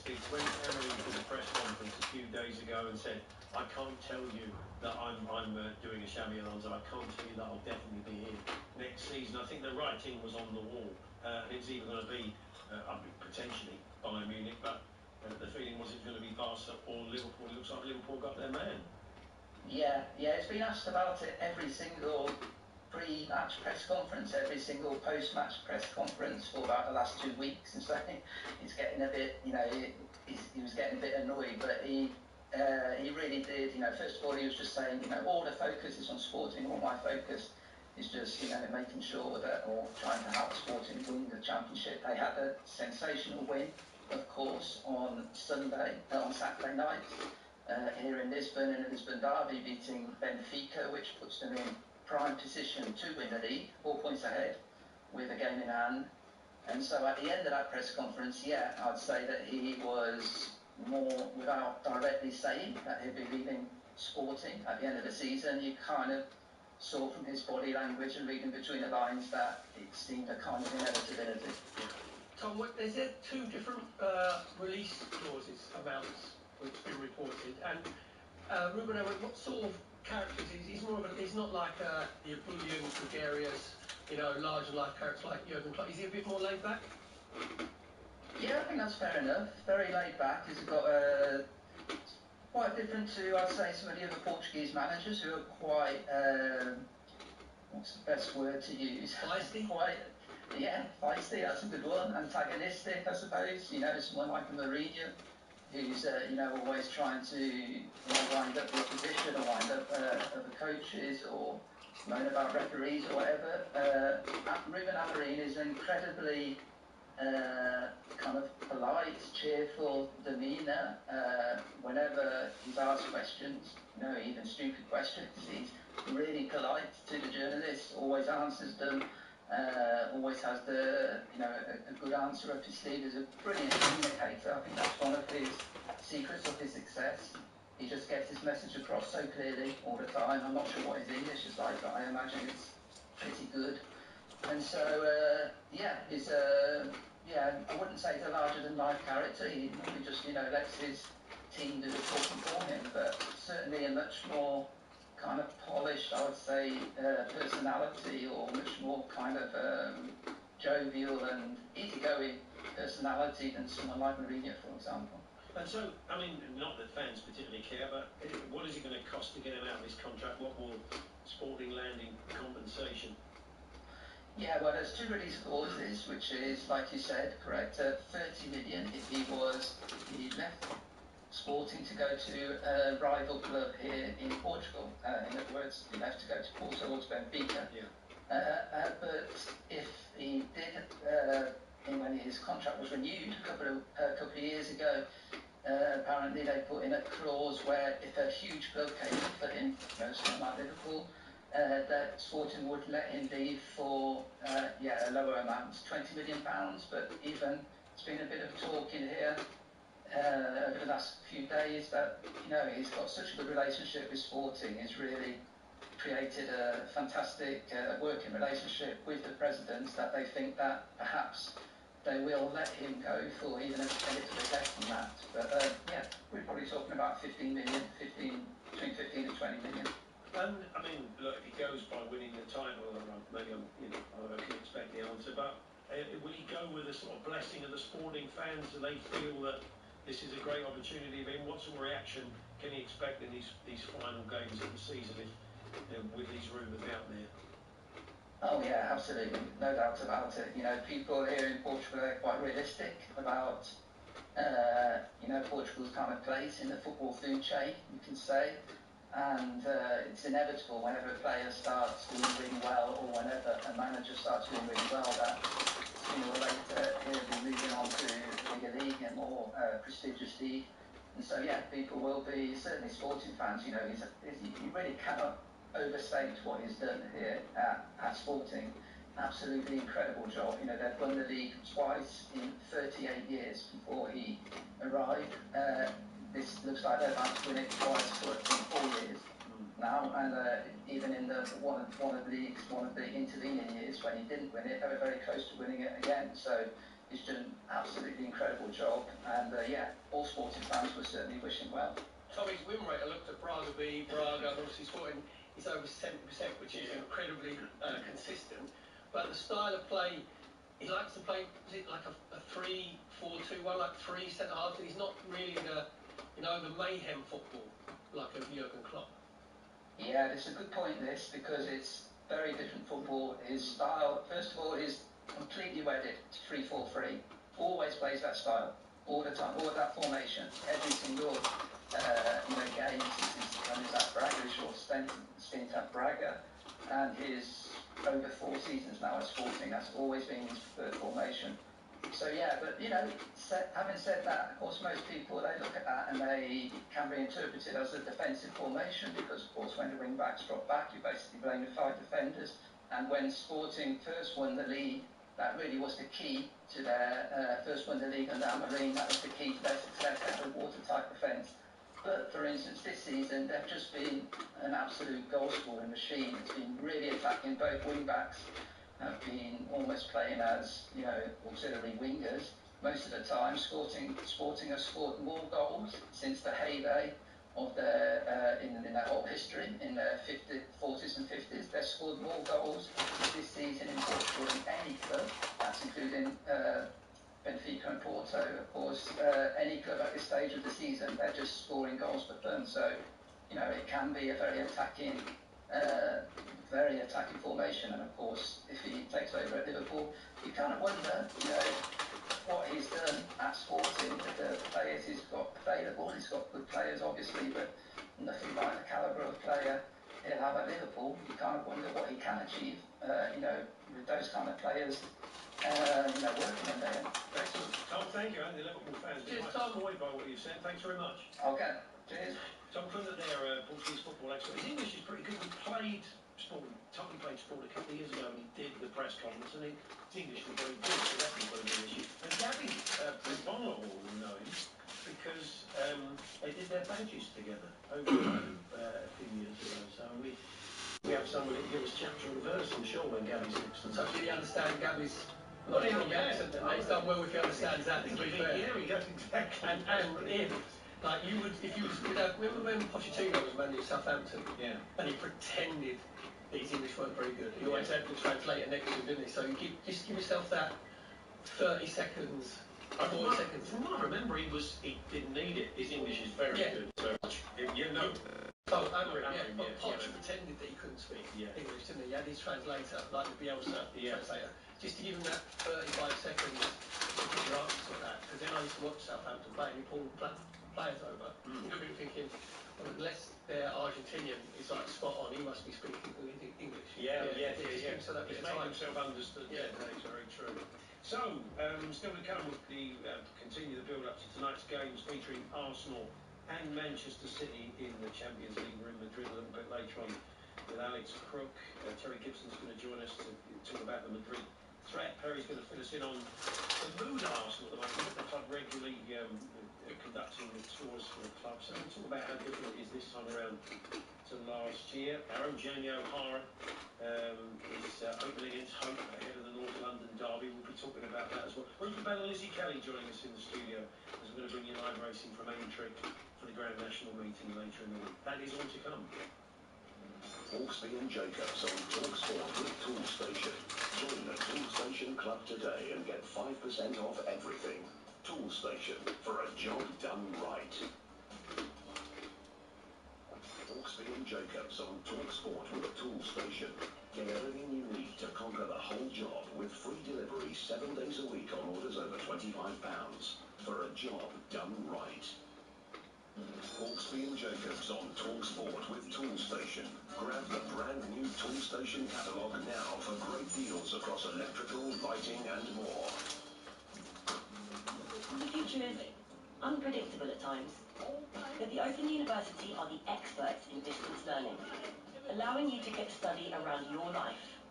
What's more, you'll have support from dedicated tutors every step of the way. Now, suddenly your possibilities are open. Search the Open University to find out more. The Open University, the future is open. Tonight's Euro Millions jackpot is £70 million. Now that calls for a dance. How about salsa? How about a two-step? Woo! Somebody's got moves. It's all in the hips, my friend. Get that Euro Millions feeling tonight. Euro Millions from the National Lottery. Play on that. Estimated jackpot. Account terms, rules and procedures apply. Players must be 18 or over. Happy birthday. May this year bring you happiness. And XTB's investment plans. Wait, what? You don't know? XTB's investment plans are a great way to start achieving your goals. Absolutely. Choose your desired ETFs, select a funding methods like auto investing, allocate your assets, and you're good to go. And the best part? It's zero commission. Download the XTB app and start passive investing with investment plans. Monthly turnover equivalent to up to €100,000. T's and C's apply. Your capital is at risk. The value of your investments may go up or down. Catch some Think big at your local Admiral Slots Casino, because Big Bass Bonanza can now be played on the high street. Ditch your phone's small screen and bad internet connection and upgrade your gaming experience at Admiral Slots today. Book some big free spin bonuses and play for up to £500 jackpots at your nearest Admiral Slots Casino. If you're ready to play, spin safe at Admiral Slots, where our friendly team are on hand to help you play responsibly and stay within your limits. Visit admiralslots.co.uk for more. Over 18s only. Please gamble responsibly. TalkSport Breakfast, in partnership with Arnold Clark, we guarantee the best used car deals in the UK. Move up through the gears every morning with top-of-the-range Sports Edition, ABS, story breaking news, and more goal talk to the gallon. Plus, a stellar lineup of super celebrity sports guests as standard. TalkSport Breakfast, every weekday morning from 6 on TalkSport with Arnold Clark. We guarantee the best used car deals in the UK. Online, on your mobile, on the app, and on your smart speaker. 50 great games of live football this April. TalkSport. TalkSport News. Coverage of tonight's Champions League football starts at 6 over on TalkSport 2 with Adrian Durham, and then obviously links up at 7 here on TalkSport. Before that, building up to the game from 4 will be Andy Goldson and Jermaine Pennant alongside him with Drive. It's Arsenal Bayern here on TalkSport, and Real Madrid Man City over on TalkSport 2. And of course, as always, place to be at 10 is the Sports Bar with Jamie O'Hara and Jason Cundy on tonight's games. Quite a lot of games in the Championship of Beyond as well, and England's winning in action. We'll be discussing that later on, but first, Amelia Bell has a news headline. Thanks, Paul. Good afternoon. Alan Bates, the former sub-postmaster that brought the Post Office Horizon scandal to light, claims the Post Office were after me one way or another. He's been telling the Post Office inquiry about his contract was terminated in 2003, 3 years after the Horizon computer system was introduced. Bates also claimed the Post Office would do anything to hide Horizon failures. They just seem to follow the corporate mantra that Horizon is robust and that's it, and everyone else is wrong. A man wanted over the fatal stabbing of a mum in Bradford on Saturday has been arrested in Aylesbury in Buckinghamshire. 25-year-old Habib Masil will be questioned about an attack on Kusuma Akhtar. If you struggle to get in and out of parking spaces, there could be a reason for that.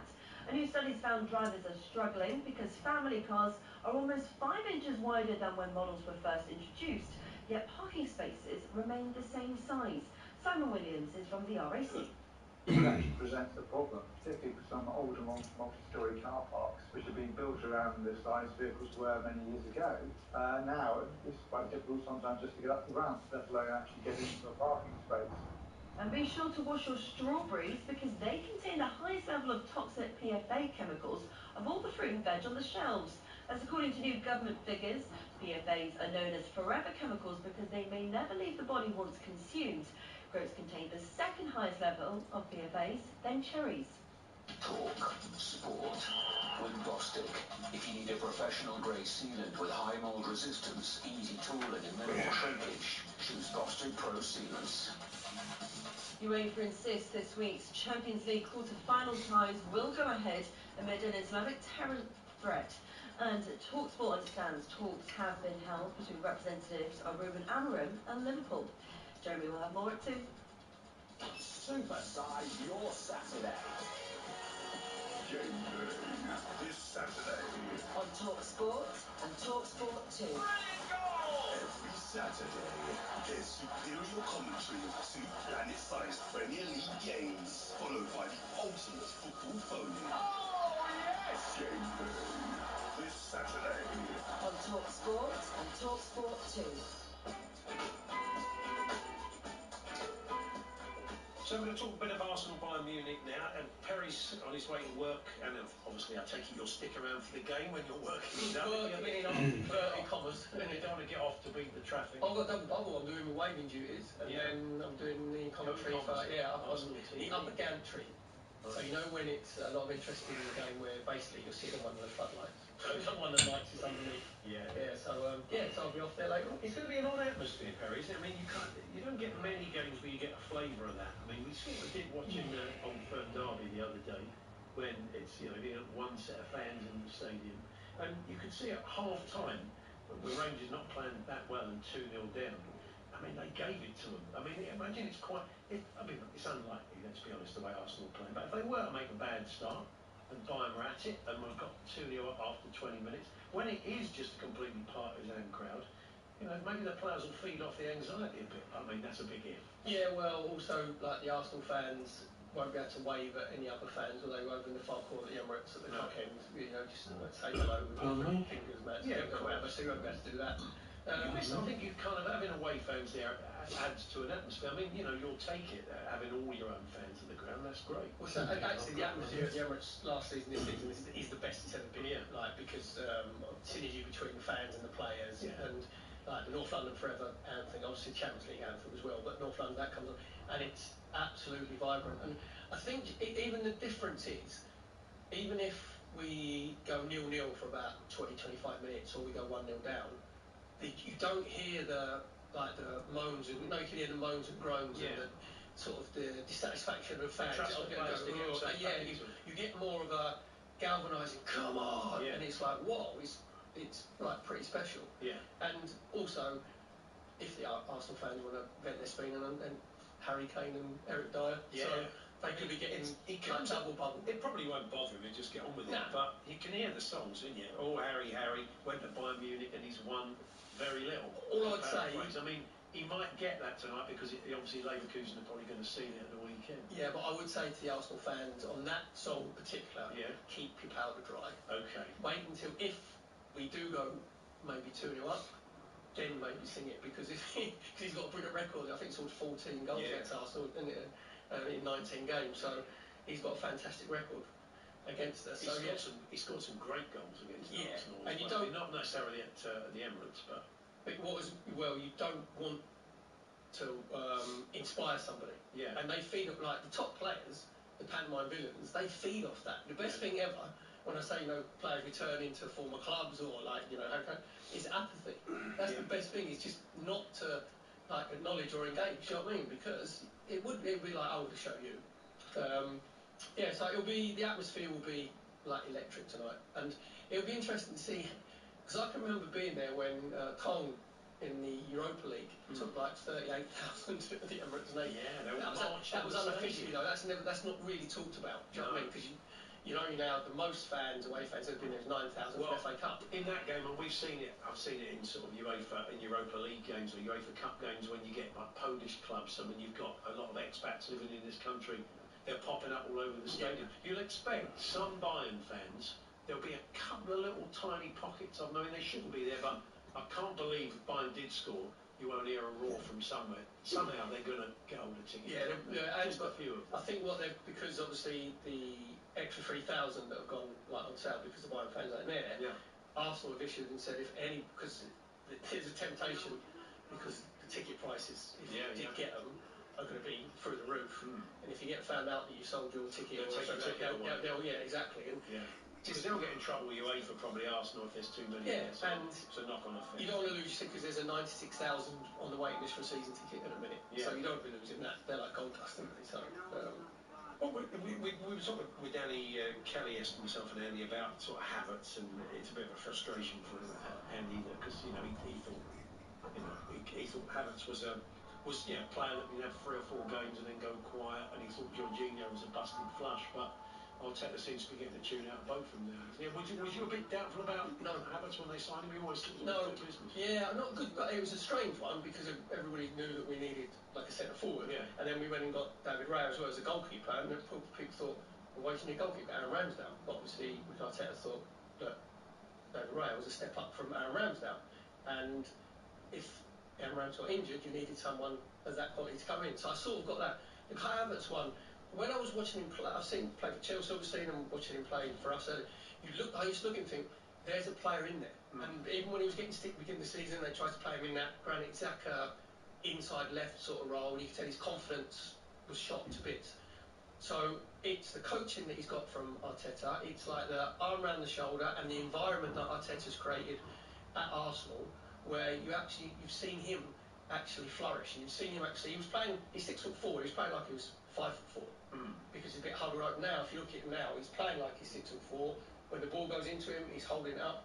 That sort of false 9 alongside Odegaard when we're out of possession. We go to 4-4-2 basically.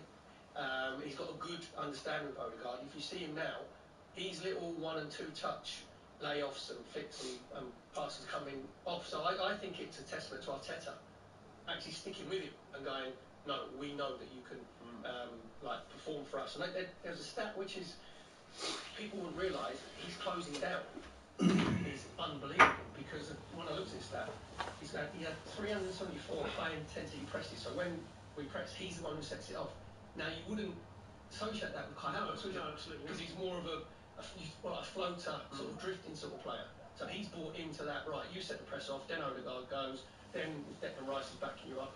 So I just think it's, it's the environment that he's scoring goals now as well. Yeah. And he's not snatching up chances, whereas he's snatching up chances before. I noticed that block tonight is that Joshua Kimmich, who obviously start right back, you can imagine, tonight for Bayern, has been linked to Arsenal. So it's a chance for the fans to have a look at someone who could be coming next year. I mean, he's a very good player. I mean, maybe he's ready for a move now. Like someone who can play midfield as well, very adaptable. He could be good, couldn't he? Yeah, well, he can go in that inverted, like right back into midfield, like Zinchenko does from back there. But I have to say, we've got Tomiyasu, obviously, who's right back. Ben White, he's not far off being one of the Arsenal players this season. Because he's going to make it tonight. He looked quite badly injured at the weekend when he went down. Well, I'm not being funny. If you're floored by like a George Foreman haymaker, you know what I mean? I'm surprised he got up at an 8 count, to be honest. That was something else, wasn't it? Like Ben, mate. Yeah. You know what I mean? I know there's housery and trying to get someone else sent off, but maybe what's it can with now? Everybody can see the finish for someone like that. There's so many angles on it. If someone barely gets touched and goes down, it's like, yeah, but also it was a delayed, wasn't it? It was like, he brushed my face. Yeah. I might be able to get him sent off. Yeah. Unless somebody's fake tan came off. Do you know what I mean? We're talking about the wash bag. I think someone who's got probably quite a big wash bag would be Ben White, to be fair. But he has been outstanding. And that little link he's got with Bukayo Saka on the right-hand side, where Ben White can come and take play in the midfield area, and he's defending 1v1. He's one of the few fullbacks that actually goes and presses and stops the crosses. You know how many times you go wide areas? Yeah. And I was at Aston Villa on Saturday where Reguilon was just running down the left-hand side for Brentford and just getting his crosses in. Fullbacks don't go and stop crossing anymore. They just let him go. And Ben White is one of the few I've seen actually go and close them down. So, but Kimmich, you want as many quality players as possible. But we've got to say he was, like a priority. No, not at all. We'll talk more about the Arsenal Bayern game a little bit later on. We're going to Bayern take on the match as well. But before that, we're going to be joining the studio by the son of an old teammate of Perry's, just to make him feel old. Clive Whittington's joining us in the studio. You know him from Strictly, but he was a player himself. Yeah, and his dad was a young player. So it makes me even older. He was my age. Tommy was a young player who was coming in. He played with his dad, Tommy. He was about 19. Yeah, exactly. 19, 20. Yeah, so that makes you feel Kai's popping in to see us. We'll talk a bit of football and more in a few moments. So we're here with our good friends at Toolstation, the Toolstation Club. Join the brand new loyalty program and get 5% off every order for a month. 18 plus T's and C's apply. Hawksby and Jacobs on TalkSport with Toolstation. Get everything you need to conquer the whole job with free delivery 7 days a week on orders over £25 for a job done right. Hawksby and Jacobs on TalkSport with Toolstation. Conquer the entire job faster and easier with click and collect to over 550 stores nationwide for a job done right. We always back an arse in the Grand National. You just can't beat it. That's the one everyone wants to win. I love the National, but absolutely zero strategy behind who I choose. From an each way, man, I'll pick someone further downfield. To be honest, my favourite, eh? I would pick the favourite. I back the outsider. Whatever colour top they're wearing, that's me. However you pick your Grand National horse, Betfred. They're off. Love the National, Betfred. 18 plus, begambleaware.org. Sometimes running a trade or construction business can feel like working out in a sauna filled with wasps. But Xero accounting software can help. You can quote an invoice on the go to get paid faster. Soon it'll feel less like working out and more like chilling out. To whale song. Some lives once for you. Construction business all Search Zero with an X, because healthy business is beautiful business. Imagine delicious crispy chicken McNuggets. Go on, picture them now. Imagine if you could get 6 of them for just $2.49. How about 9 for just $3.49? Or 20 of them for just $4.49? Woohoo! Well, now you can, but not for long. Get yours by the 16th of April. From 11 a.m. until the 16th of April in store or via delivery. Delivery price uplift and fees apply. Subject to availability, price and participation may vary. Here we are, another train delay, not a problem for Claire. Phone in hand, ready to play the free Coral Rewards grabber. Loose wrist, firm grip, textbook.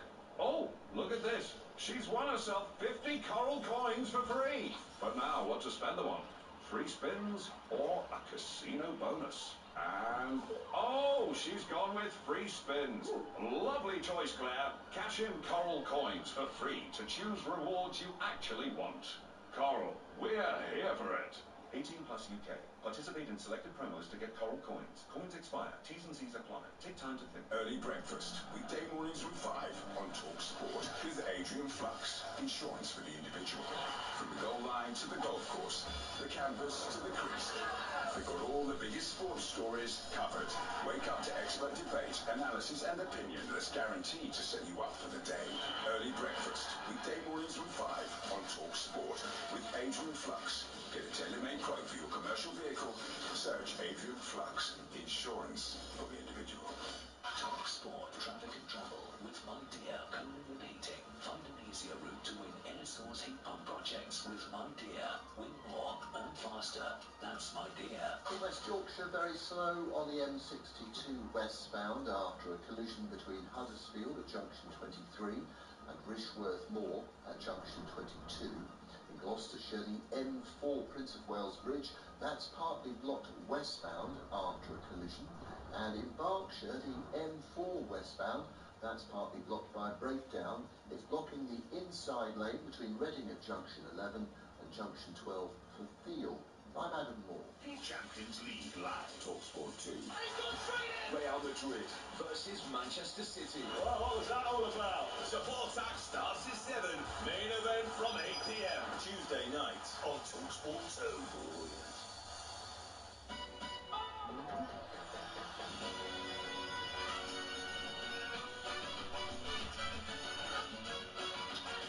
Good afternoon, Paul Hawksby and Perry Groves here on TalkSport. As we were saying, we're joined in the studio now by former Southampton apprentice, and he wasn't even born when Perry played with his dad Tommy at Southampton. Kai Widrington. Hi Kai, how are you? I'm good. I'm good. Thanks for having me on. Yeah, we were just working that all out. I think by the time Perry had just packed up, by when you were a babe in arms in the stands watching your dad score his first goal. Yes. Yeah, I was only a baby. I don't remember any of it, but he apparently he did a rocking the arms baby celebration when he scored against Chelsea or something like that. Apparently. So he painted it that then. So that's what it was. Everybody else copies it now, don't they? Yeah. It's like the baby or the heart. I think that's it. I bet they probably got there. That's it. But we're going to come on to the football bit later on.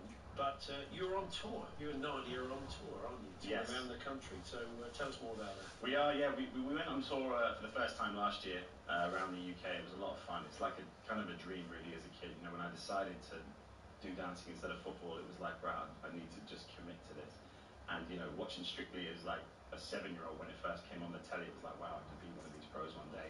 Lo and behold, 20 years later, I'm actually one of the professionals. And because of the platform it gives me, is, you know, I'm able to do something like this where I can tour around the country with my other half. And, you know, this year we're touring for a month in June. We're out in the 1st of June until the 30th, starting where my dad was born in Gateshead. Well, he wasn't born in Gateshead, but in Newcastle. Sure. But I think they're up there now, actually. Yeah, they're playing Gateshead tonight. Yeah. And we're finishing in the Mayflower in Southampton on there for our last show.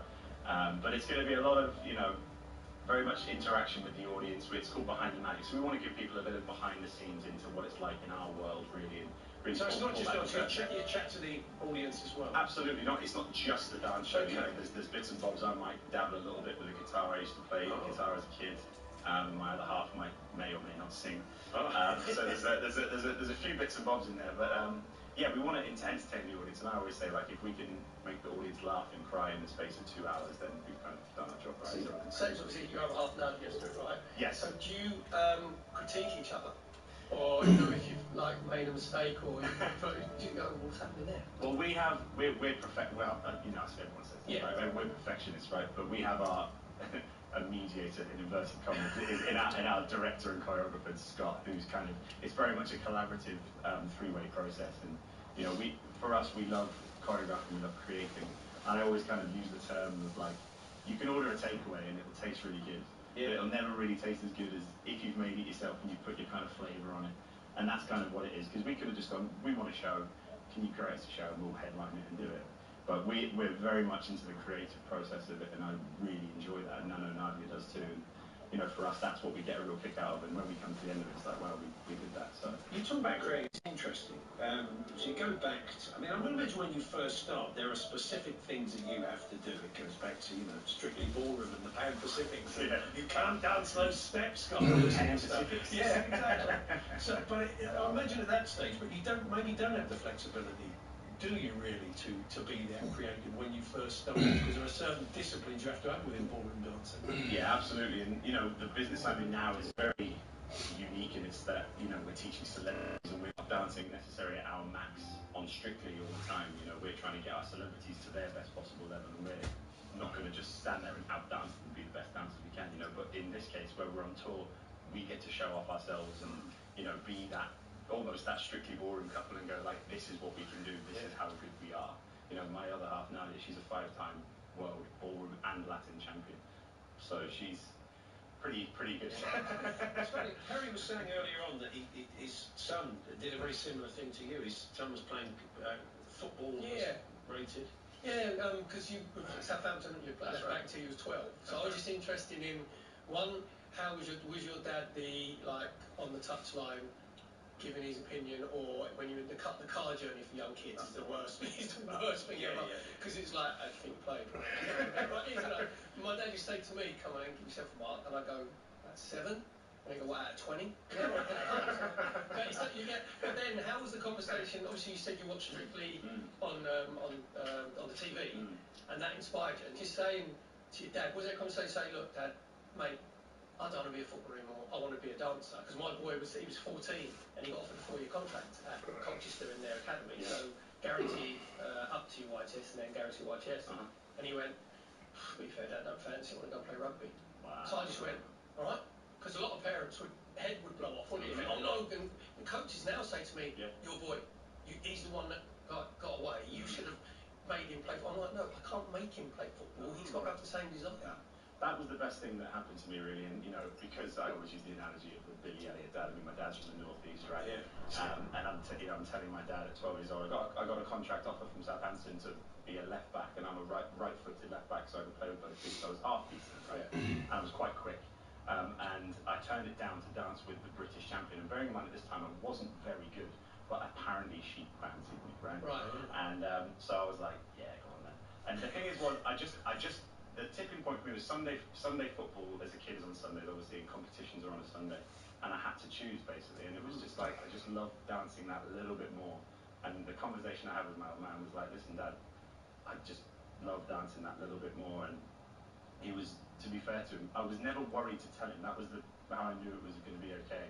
And then, you know, him during the week after, he'd be training with Salisbury or wherever he was, he'd be driving me 2 hours to have an hour's lesson and then drive me back. Like, he was the most supportive dad. So it was and wasn't a Billy Elliot dad moment. So, you know, what's brilliant as well though is, the great thing is, your dad knows nothing about dancing, right? No, he claims it. No, but you don't have those awkward chats in the car. Do you think he does? 7? Yes. 7? You do that. That ain't smooth. I think you actually put a foot out. Yeah. He doesn't critique the dancing. Yeah, I couldn't critique my son playing rugby.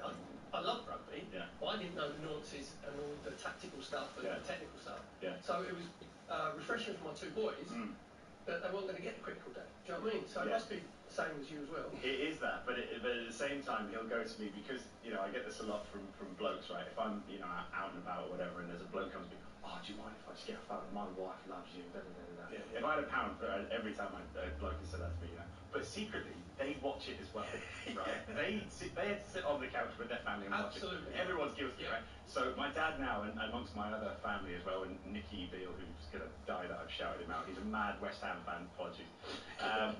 And you know, he would never have watched Strictly in his life, but because I'm on it, he's like, oh, Kai, like you this week, like, I think you got absolutely stiff with the scores, and you're like, what are they doing? Like, they're critiquing this one, and this one's getting a 10. It's actually a joke. Like, it's just so funny how everyone is so like into it. But you know, I love it. I love it.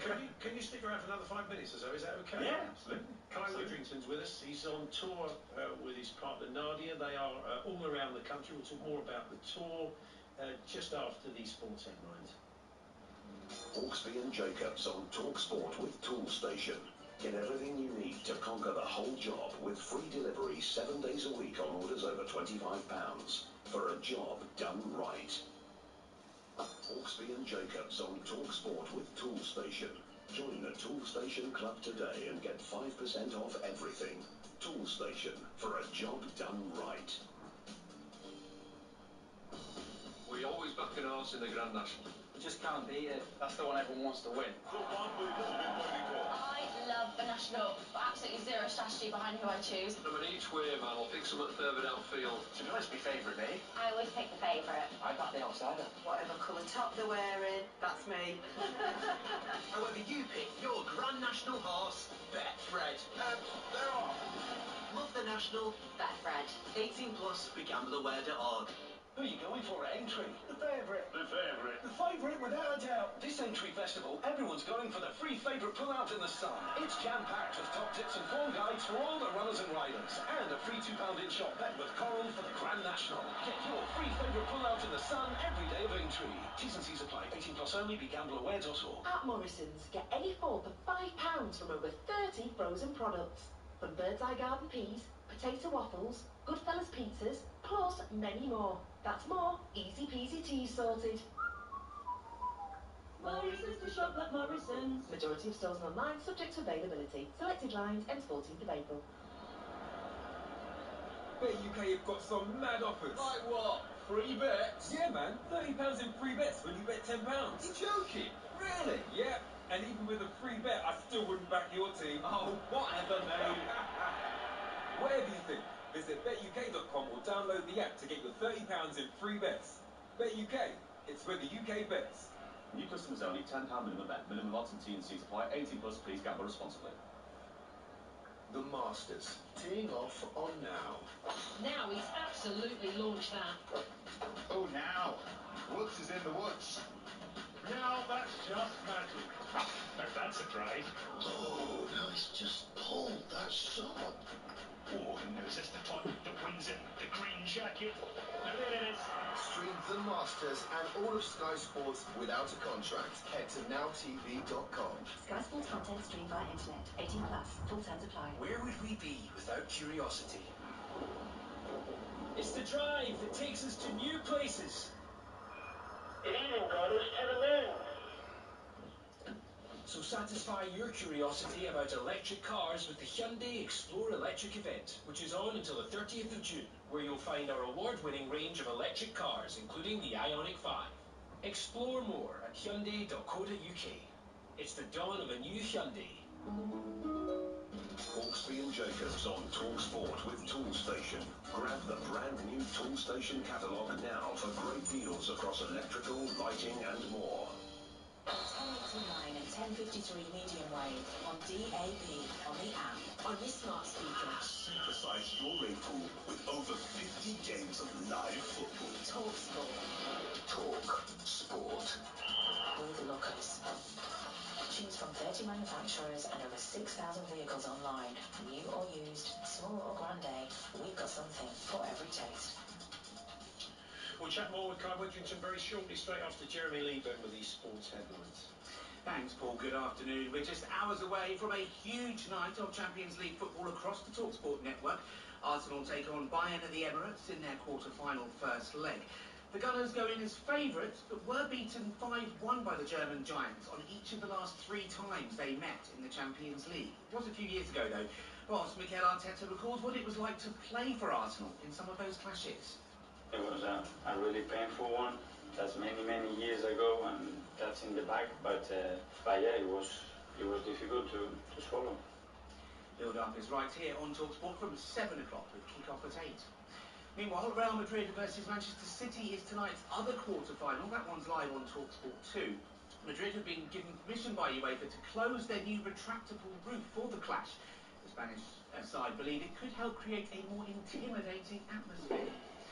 Meanwhile, security is being stepped up at all venues for this week's Champions League quarter-finals. A media outlet linked to Islamic State has allegedly issued a threat concerning all four of this week's ties. They are expected to go ahead as things stand. And finally, TalkSport understands that Liverpool have held talks with representatives of Sporting manager Ruben Amorim. He's made it clear he's keen to succeed Jurgen Klopp at Anfield. And Everton's fan advisory board has accused the Premier League of failing to provide transparent, fair and effective regulation of its own rules. In a statement, the group criticised the inconsistency of decisions by different independent commissions. Everton planned to appeal their 2-point deduction, which was issued yesterday. TalkSport News. Former sub-postmaster Alan Bates claims the post office would do anything to hide the Horizon IT system failures. And the rescue operations underway after scary flooding near Holiday Park in West Sussex. Amelia has more on these stories at 30:30. TalkSport weather with QuickFit. With over 600 centres across the UK, most of which open 7 days a week, we're here for every journey. QuickFit. Drive away happy every time. Rain lingering along the east coast this afternoon, brighter in the west though and windy in the south. On 1089 and 1053 medium wave, on DAB, online and on your smart speaker. Paul Hawksby and Perry Groves on TalkSport.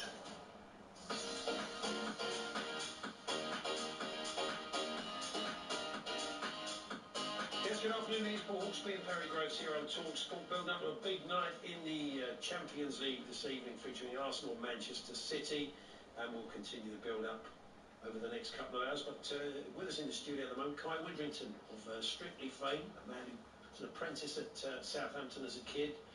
His partner Nadia and himself are out on tour. You can go and see them. They kick off in Gateshead on June the 1st.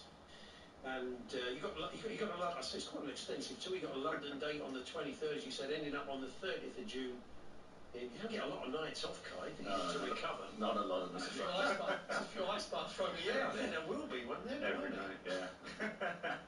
Just a few, yeah. It's very, very, very busy tour. But what's more tiring, dancing or football? It's so different, you know. I always say this to my brother as well, who plays professionally as well for my dad's team, Aldershot. But it's like I couldn't do what he does, and he couldn't do what I do. If he had the talent of dancing, he still wouldn't be able to do it physically because it's so different. And because he runs, I just don't run as much as he does. So it's just such a different discipline. So, you know, we respectfully stay on separate sides. Well, you said you're kicking off in Gateshead, and you said earlier on your dad's on his way to Gateshead, and also that your dad Tommy's the manager of Aldershot Town. Your brother's playing there now. Yep. Is a former teammate of Perry's, and Perry's got some great tales of playing with Tommy back in the day, haven't you? Because well, we thought we would share a few old war stories. Now we got your dad on the line on the coach. No, yeah. Hiya, Tommy. Hi, fellas. How are you? Tommy, how's it going? Not so bad, yeah. Perry's been telling us some stuff off air. I think we can say most of it on air. All in front of your son. Just probably keep most of it off there.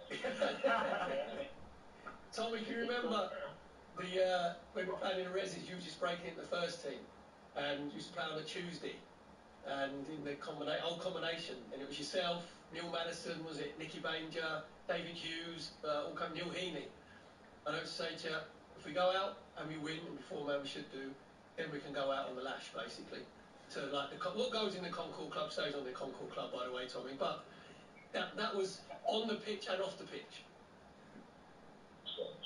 Now you were spot on, mate. The way we were brought into the professional game back then, it has a lot to be said for. I think today, a lot of the lads who got through, and there isn't as many as I was out with, I think they're brought up in a very different culture, very different society in general, and not one I'm particularly enamoured with, if I'm honest with you, because I think the characters of a lot of the youngsters these days aren't anywhere close to what was required back then.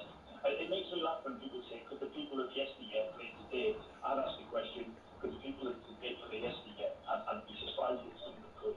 Yeah. Perry was saying to us earlier on to me that that he took the Tuesday, brought the Tuesday club, the infamous Tuesday Football Club at Arsenal, to Southampton. So it was kind of your fault. You're the one who got them into a bit of a drinking club, setting Tommy and other young lads astray. Well, the thing is, there was myself, Kerry Dixon and Dave Speedy. We were staying at the Hilton Hotel. Possibly go wrong. Just up, and so we had, basically, it was a free bar. So that was the only place you could go and get like late drinks. Do you know what I mean? So if we'd won, before mentioned crew that I mentioned there, we'd say to them, okay, come then, let's go up to the Hilton, and we'll carry on the night's proceedings. But it's only if we won, though, Tommy. Only if we won.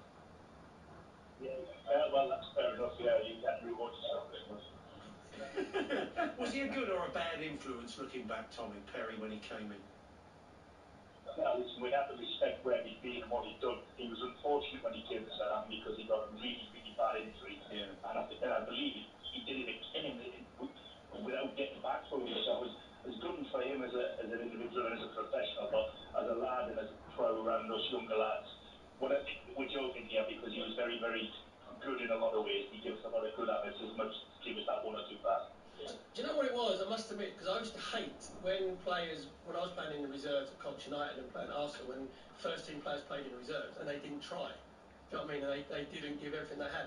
That used to do my head in, because I think you have a duty as a senior player to help the younger players when you're on the pitch, not just off it, we say, the extracurricular activities, but on the pitch. Yeah. I think that it's a senior player's job, and Tom, you probably have that in the clubs you've been out with, like Kings Lynn and obviously Aldershot now, where the senior players are the one that they set the culture as well, just other than the coach.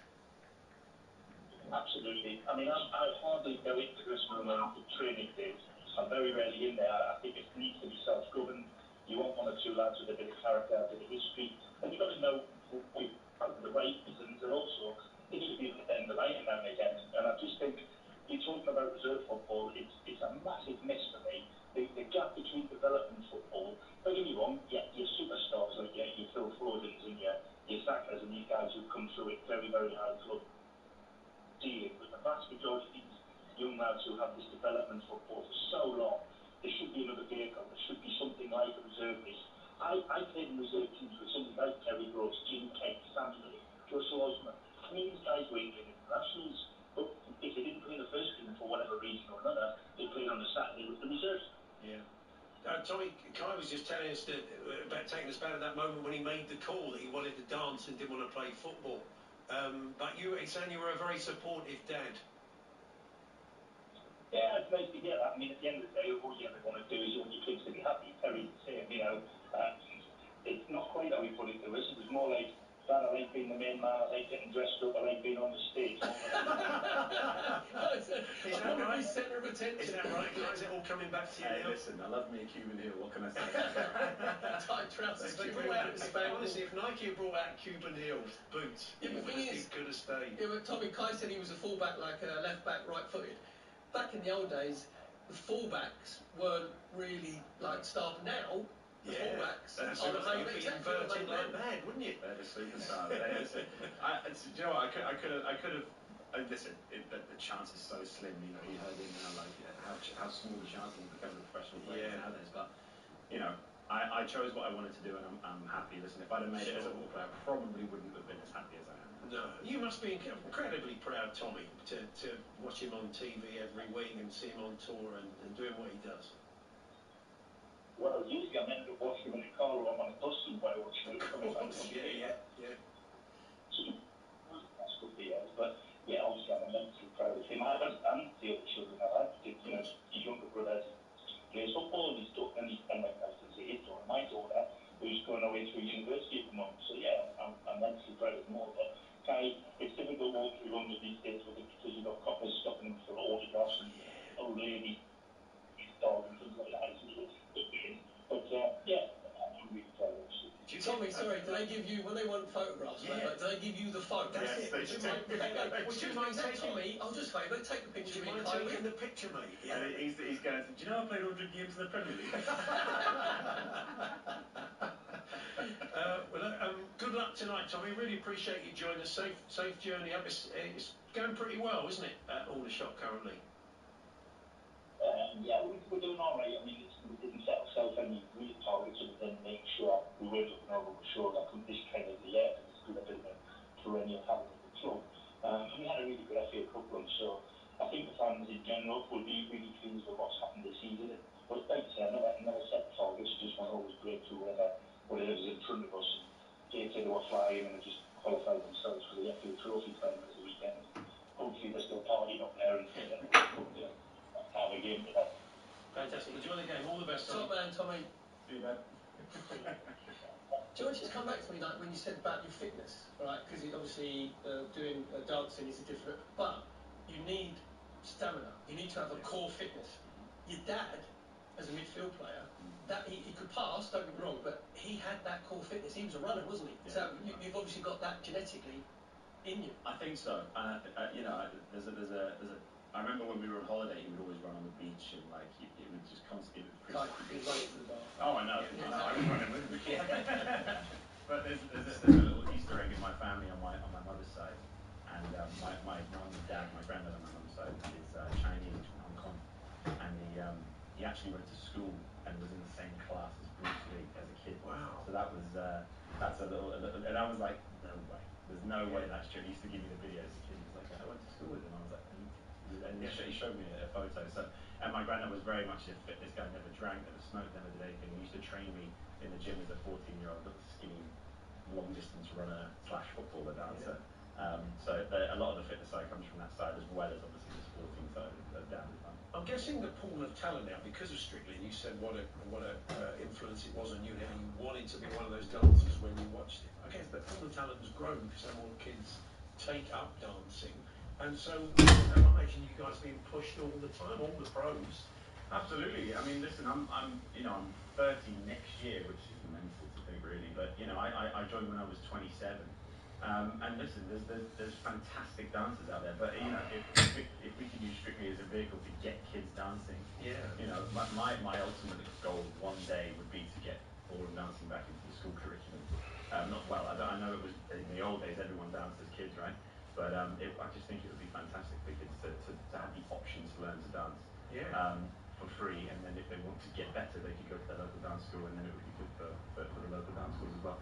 But you know, to answer your question, there's loads of amazing dancers, especially coming out of this country, and you know, the goal is to make that even more in the grassroots level to get more kids dancing. So you become the hunted.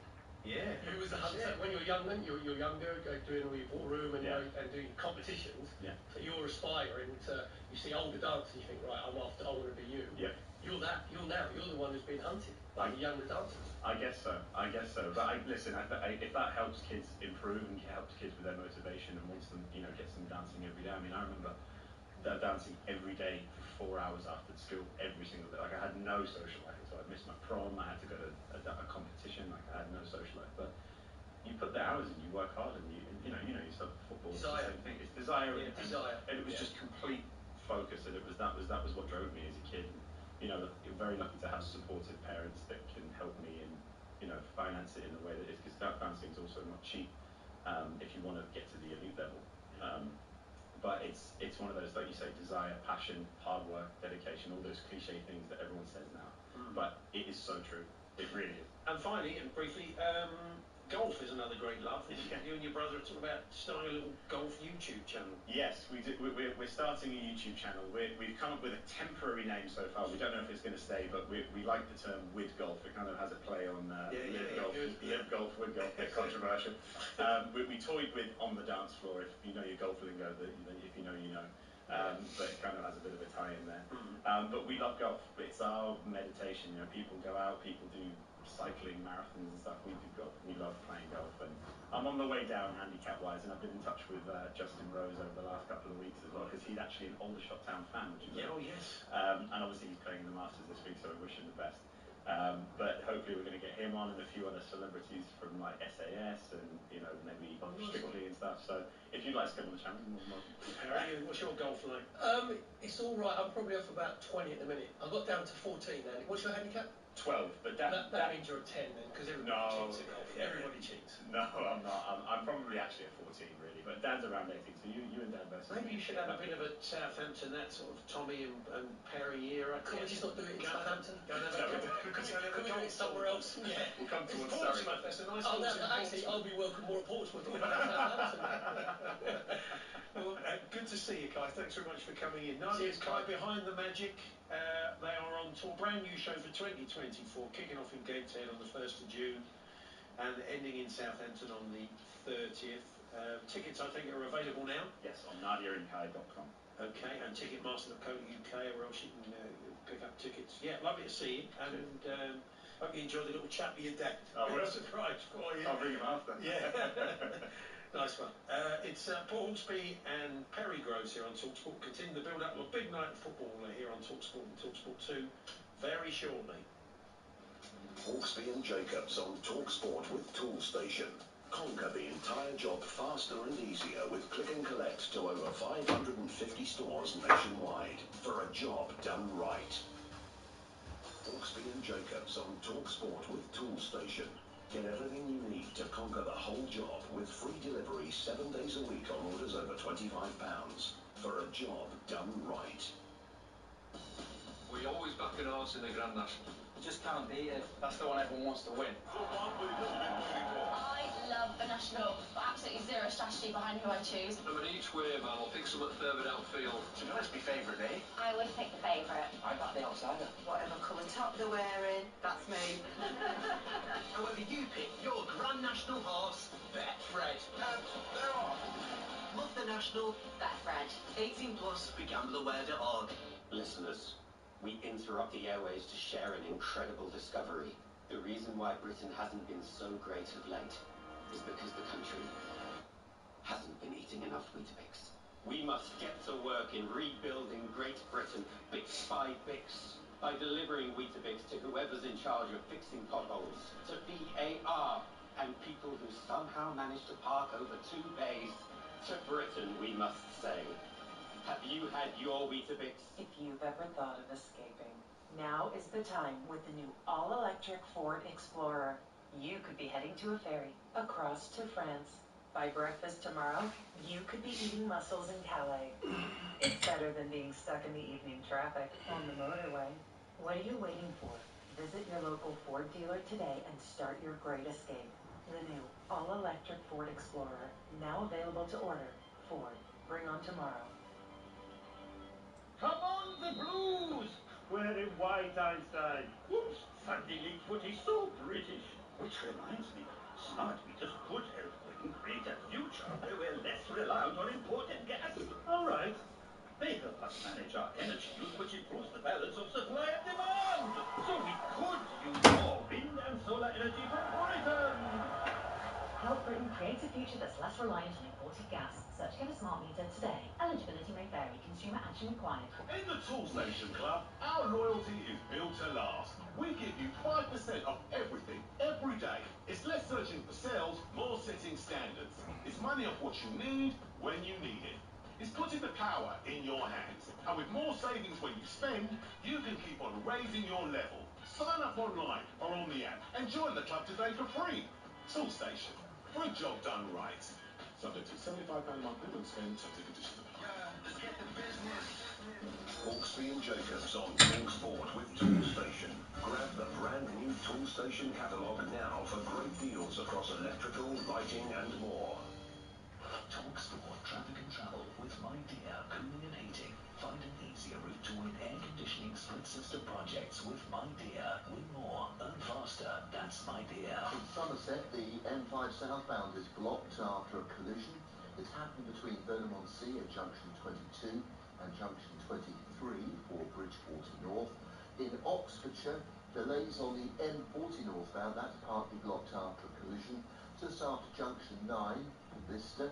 And in Gloucestershire, the M4, the Prince of Wales Bridge, partly blocked westbound, that's after a collision, so do expect queues on the approach. I'm Adam Moore. Live Championship football. On TalkSport 2. Leeds United versus Blackburn Rovers. Coverage from 12 noon. Kick-off 12:30. What a great place Saturday afternoon on Live Football Dynamo, TalkSport 2.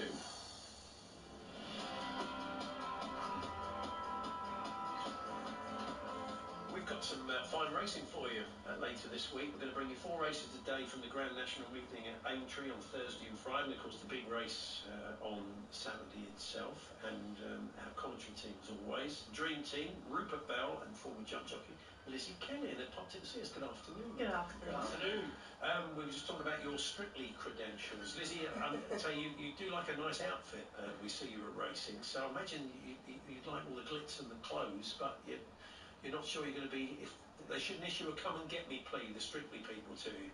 No, I'd save it probably for after I had my second baby and really use it as sort of weight loss boot camp.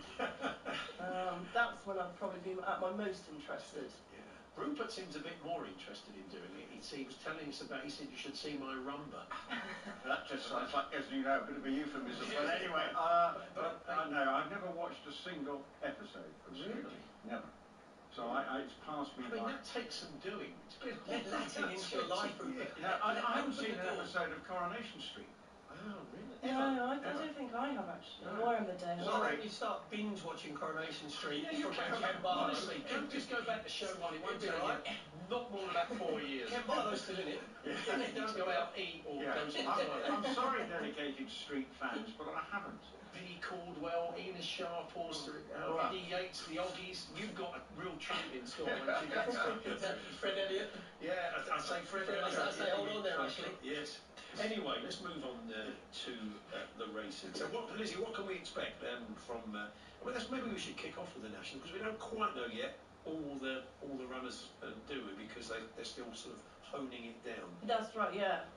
So at the moment, you kind of have you think you know who's going to be in it, and there's little news bulletins coming out of horses that may not run, like Conflated, for example. That makes a difference because a horse that's quite fancied called Kitty's Light would get in if Conflated came out, but yeah, it's still a little bit up in the air. I think the talking point for the week will probably be the Trainers' Championship.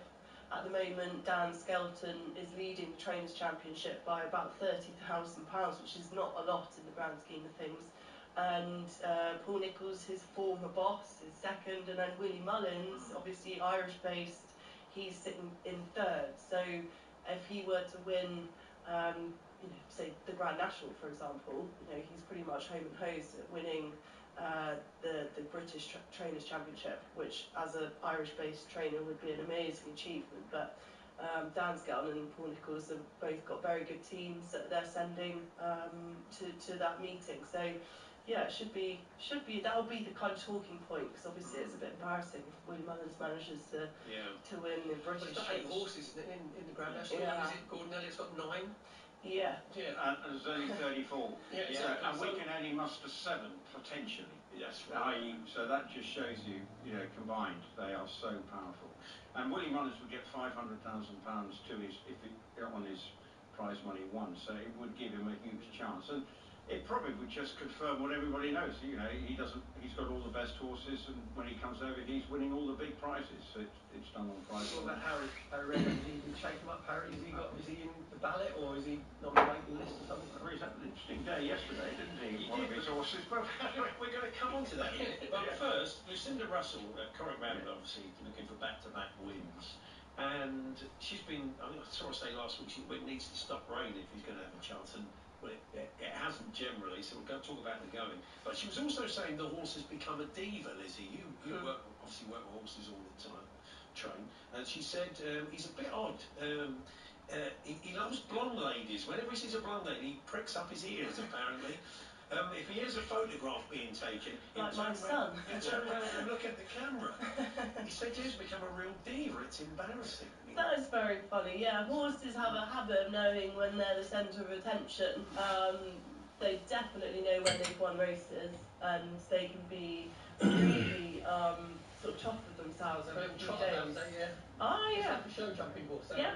Like they do dressage. Yeah, exactly. Normally horses will have a day off after they've run in a race, and you always see photos and videos of horses who've won big races getting turned out into the field for their little day off, and they're careering around, telling everybody about it. Walking around Aintree, take a photograph in her spangling outfit that she's going to be wearing. It's a little canter, is that it? Yeah, I'm sort of in awe of Like slipstream. Yeah.